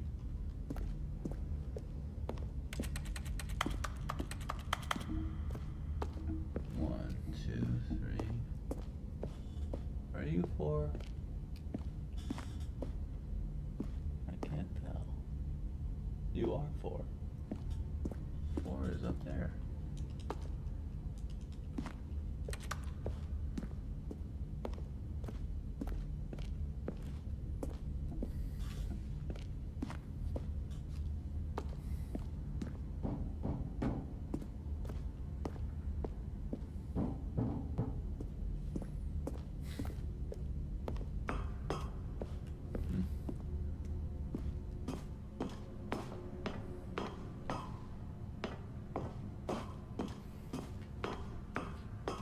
And when at last he found the source of the room...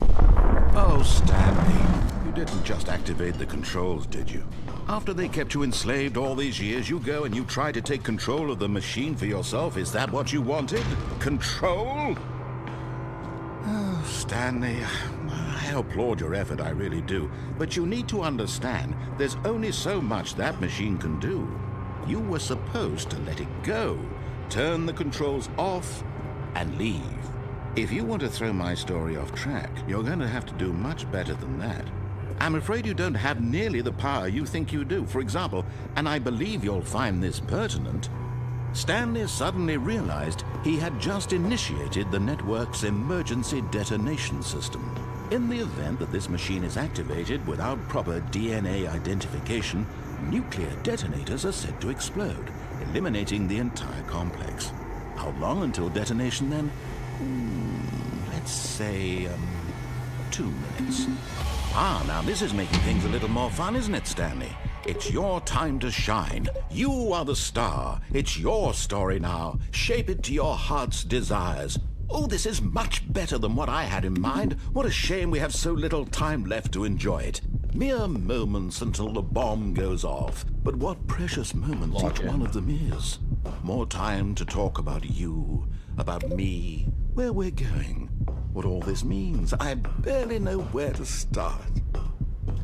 What's that? You'd like to know where your co-workers are? A moment of solace before you're obliterated. All right, I'm in a good mood. You're gonna die anyway. I'll tell you exactly what happened to them. I erased them. I turned off the machine. I set you free. Of course, that was merely in this instance of the story. Sometimes when I tell it, I simply let you sit there in your office forever, pushing buttons endlessly and then dying alone. Other times, I let the office sink into the ground, swallowing everyone inside, or I let it burn to a crisp. I have to say this, though, this version of events has been rather amusing. Watching you try to make sense of everything and take back the control wrested away from you, it's quite rich. I almost hate to see it go. But I'm sure whatever I come up with on the next go-around will be even better. My goodness, only 34 seconds left. But I'm enjoying this so much. You know what? To hell with it. I'm going to put some extra time on the clock. Why not? These are precious additional seconds, Stanley. Time doesn't grow on trees. Oh dear me, what's the matter, Stanley? Is it that you have no idea where you're going or what you're supposed to be doing right now? Or did you just assume when you saw that timer that something in this room was capable of turning it off? I mean, look at you. Running from button to button, screen to screen, clicking on every little thing in this room. These numbered buttons, no, these colored ones, or maybe this big red button, or this door. Everything, anything, something here will save me. Why would you think that, Stanley? That this video game can be beaten? Won? Solved? Do you have any idea what your purpose in this place is? Stanley, you're in for quite a disappointment. But here's a spoiler for you. That timer isn't a catalyst to keep the action moving along. It's just seconds ticking away to your death. You're only still playing instead of watching a cutscene because I want to watch you for every moment that you're powerless. To see you made humble. This is not a challenge. It's a tragedy. You wanted to control this world, that's fine.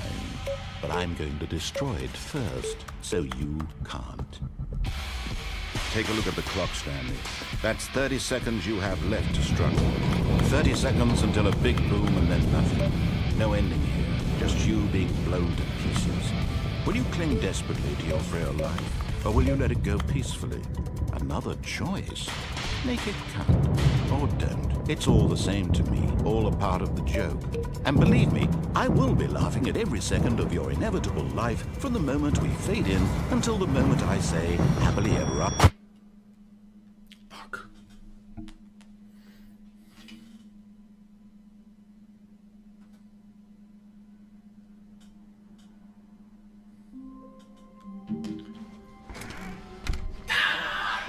I don't know what I did, but I got that door open. Come over here. Oh, you don't want to see the cool surprise I made for you? Well, fine. You're a dork anyway, so who cares? When Stanley came to a set of 2 open doors, he entered the door on his left. Yet there was not a single person here either. Feeling a wave of disbelief, Stanley decided to go up to his boss. Coming to a staircase, Stanley walked upstairs to his boss's office.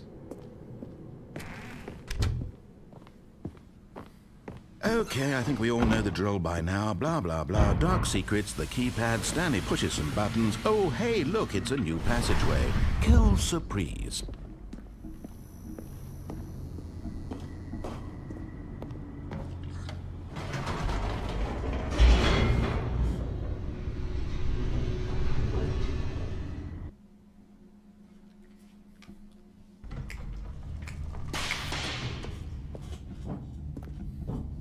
Stanley walked straight ahead through the large door that read Mind Control Facility.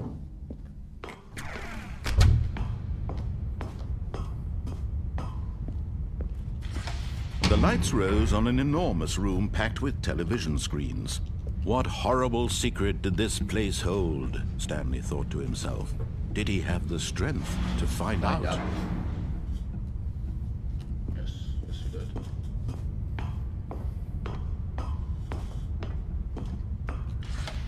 Now the monitors jumped to life, their true nature revealed. Each bore the number of an employee in the building, Stanley's co-workers. The lives of so many individuals reduced to images on a screen, and Stanley, one of them, eternally monitored in this place where freedom meant nothing.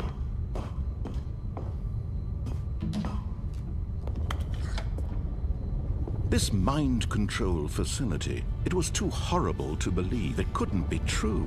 Had Stanley really been under someone's control all this time? Was this the only reason he was happy with his boring job? That his emotions had been manipulated to accept it blindly?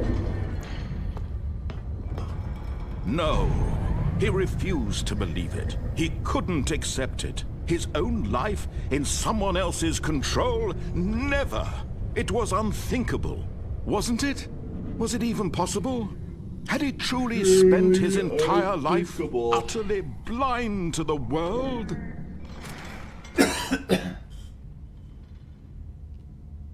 But here was the proof. The heart of the operation. Controls labeled with emotions. Happy, or sad, or content. Walking, eating, working. All of it monitored and commanded from this very place. And as the cold reality of his past began to sink in, Stanley decided that this machinery would never again... Oh, Stanley, you didn't just activate the controls, did you? After they kept you enslaved all these years, you go and you try to take control of the machine for yourself. Is that what you wanted? Control? Oh, Stanley, I applaud your effort, I really do. But you need to understand, there's only so much that machine can do. You were supposed to let it go, turn the controls off, and leave. If you want to throw my story off track, you're going to have to do much better than that. I'm afraid you don't have nearly the power you think you do. For example, and I believe you'll find this pertinent, Stanley suddenly realized he had just initiated the network's emergency detonation system. In the event that this machine is activated without proper DNA identification, nuclear detonators are said to explode, eliminating the entire complex. How long until detonation then? Let's say, 2 minutes. Ah, now this is making things a little more fun, isn't it, Stanley? It's your time to shine. You are the star. It's your story now. Shape it to your heart's desires. Oh, this is much better than what I had in mind. What a shame we have so little time left to enjoy it. Mere moments until the bomb goes off. But what precious moments each one of them is. More time to talk about you, about me, where we're going, what all this means. I barely know where to start. What's that? You'd like to know where your co-workers are? A moment of solace before you're obliterated. All right, I'm in a good mood. You're gonna die anyway. I'll tell you exactly what happened to them. I erased them. I turned off the machine. I set you free. Of course, that was merely in this instance of the story. Sometimes when I tell it, I simply let you sit there in your office forever, pushing buttons endlessly and then dying alone. Other times, I let the office sink into the ground, swallowing everyone inside, or I let it burn to a crisp. I have to say this, though, this version of events has been rather amusing. Watching you try to make sense of everything and take back the control wrested away from you, it's quite rich. I almost hate to see it go. But I'm sure whatever I come up with on the next go-around will be even better. My goodness, only 34 seconds left. But I'm enjoying this so much. You know what? To hell with it. I'm going to put some extra time on the clock, why not? These are precious additional seconds, Stanley. Time doesn't grow on trees. Oh dear me, what's the matter, Stanley? Is it that you have no idea where you're going or what you're supposed to be doing right now? Or did you just assume when you saw that timer that something in this room was capable of turning it off? I mean, look at you. Running from button to button, screen to screen, clicking on every little thing in this room. These numbered buttons. No, these colored ones. Or maybe this big red button. Or this door. Everything, anything, something here will save me. Why would you think that, Stanley? That this video game can be beaten? Won? Solved? Do you have any idea what your purpose in this place is? But you really believe there's an answer? How many times will you replay this bit, looking desperately for a solution? 10? 100? 1,000? I look forward to finding out and to watching the bomb go off each time you fail. Just you and me and the retching explosion of fire and metal over and over and over for all of eternity. And Stanley died again. And Stanley died again. And Stanley died again. Take a look at the clock, Stanley. That's 30 seconds you have left to struggle. 30 seconds until a big boom and then nothing. No ending here, just you being blown to pieces. Will you cling desperately to your frail life, or will you let it go peacefully? Another choice. Make it count, or die. I don't know. It's too difficult.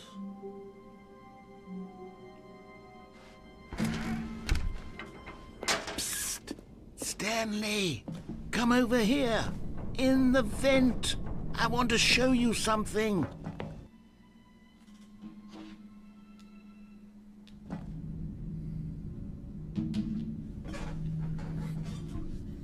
Okay, you remember how cheap and unsatisfying the new Ultra Deluxe content turned out to be? Well, it got me thinking about the past, and how much better the Stanley Parable used to be. So I made something special and tucked it away here where the game's developers won't find it. Just our little secret. Take a look. I call it the Memory Zone. It's where I've been storing all my favorite memories so I can relive the peak experiences of my life whenever I want. Experiences like the launch of the Stanley Parable on PC. You see, Stanley, doesn't the Memory Zone remind you of how wonderful Stanley Parable was before it was sullied with a cheap PlayStation port? Remember back in October of 2013 when the game originally launched? Back then, video games had integrity. Back then, it all meant something. Oh, the waste.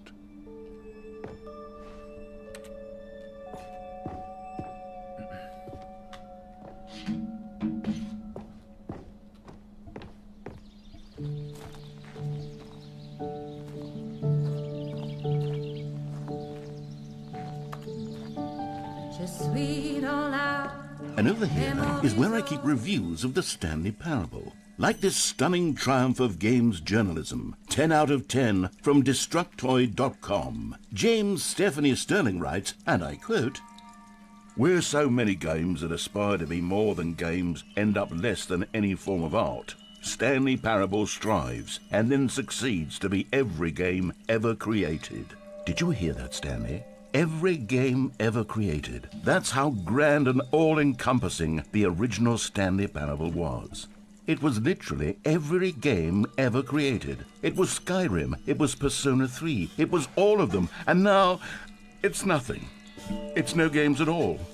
It isn't even the Stanley Parable anymore. It's just a husk now. A lifeless husk with an hour of new elevator content.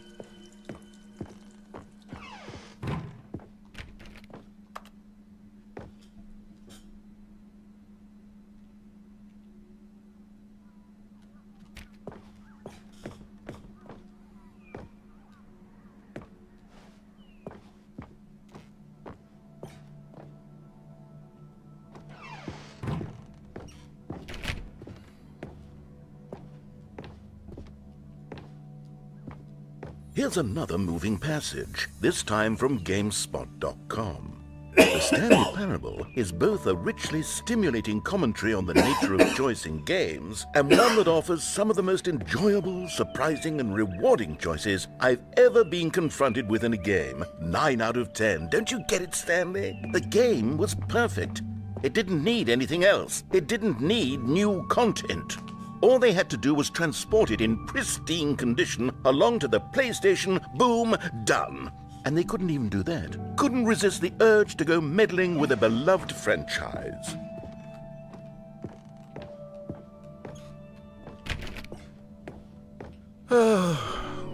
These were simpler times, Stanley. What I wouldn't give to go back, to have it all over again. Wait, hang on. I don't recall this part of the memory zone before. What's this? What's down here? Oh no, oh God, no, Stanley. It's a collection of reviews from Pressurized Gas, the extremely popular online storefront for computer games. I haven't looked at these in years. I can't even imagine what's been collecting down here. Surely these reviews were glowing as well, weren't they? Honestly, I could not be bothered to play this game to full completion. The narrator is obnoxious and unfunny, with his humor and dialogue proving to be more irritating than entertaining. Unfunny! I'm not trying to be funny. I'm trying to make a serious work of art. I suppose I could write up a handful of gags to insert into the Stanley Parable, but the game is already such a densely layered web of profound philosophical insights that I can't even imagine where I'd have the room to stick them.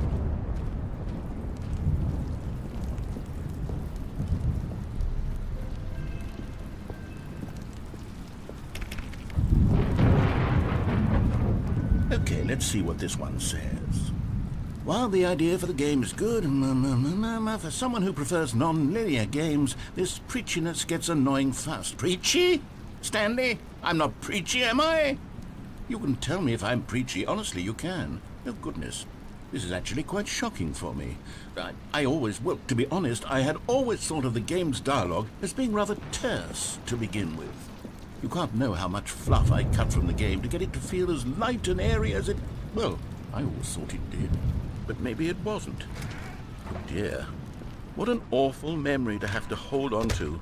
These black marks on my otherwise unimpeachable track record.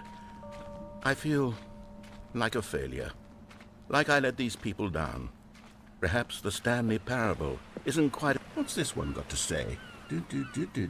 You constantly have to stop doing anything so the narrator can catch up with his long-winded explanations of what's happening. I wish there was a skip button. A skip button? Well, yes. Yes, I think we can do that. If I'm truly too preachy, then maybe letting you skip ahead for just a moment, surely it couldn't hurt. Not if it means we can strike these negative reviews from the record. Only positive reviews of the Stanley Parable. That's my motto today, and it's always been my motto. I'd do anything for the customer, Stanley. Yes, a skip button we shall have. And here it is. Go ahead and...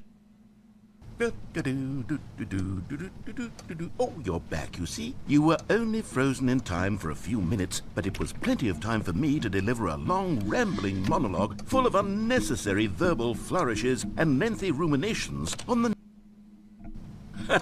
Well there, sport. You really did catch me rambling on a bit, didn't you? But that's the power of the button. The minute I start to go off on a thoughtless display of self-absorption... Okay, welcome back, Stanley. Now, I should say that the amount of time the button has been skipping through is becoming longer and longer. That last one was, well, I want to say maybe 30, 45 minutes? It's not unendurable by any means, but it's, well, there's really only so much I can ramble on to myself about. I know, it's shocking, isn't it? But at any rate, I do suggest that we not press the button again. I think the skip button has been aptly demonstrated, and we can say goodbye to it and just... Wait. How do we get out of here? Where did the door go? Wasn't there a door that led into this room? I do feel quite certain that there was one here before. How else would we have gotten into the room in the first place? I don't think one can enter a room without a door of some sort, or a window or some... Stanley! Stanley, please don't push the button again. It's been 12 hours. You've just been frozen there. I don't know why the skips are getting longer, but they're really, truly getting longer, and my God, there's no... Oh, Stanley, you're back. You're back. Oh, my goodness. I have someone to talk to again. Stanley, I think it's been a week. Or 2 weeks. I've been sitting here. Oh, hello. It's you. You're here again. Welcome.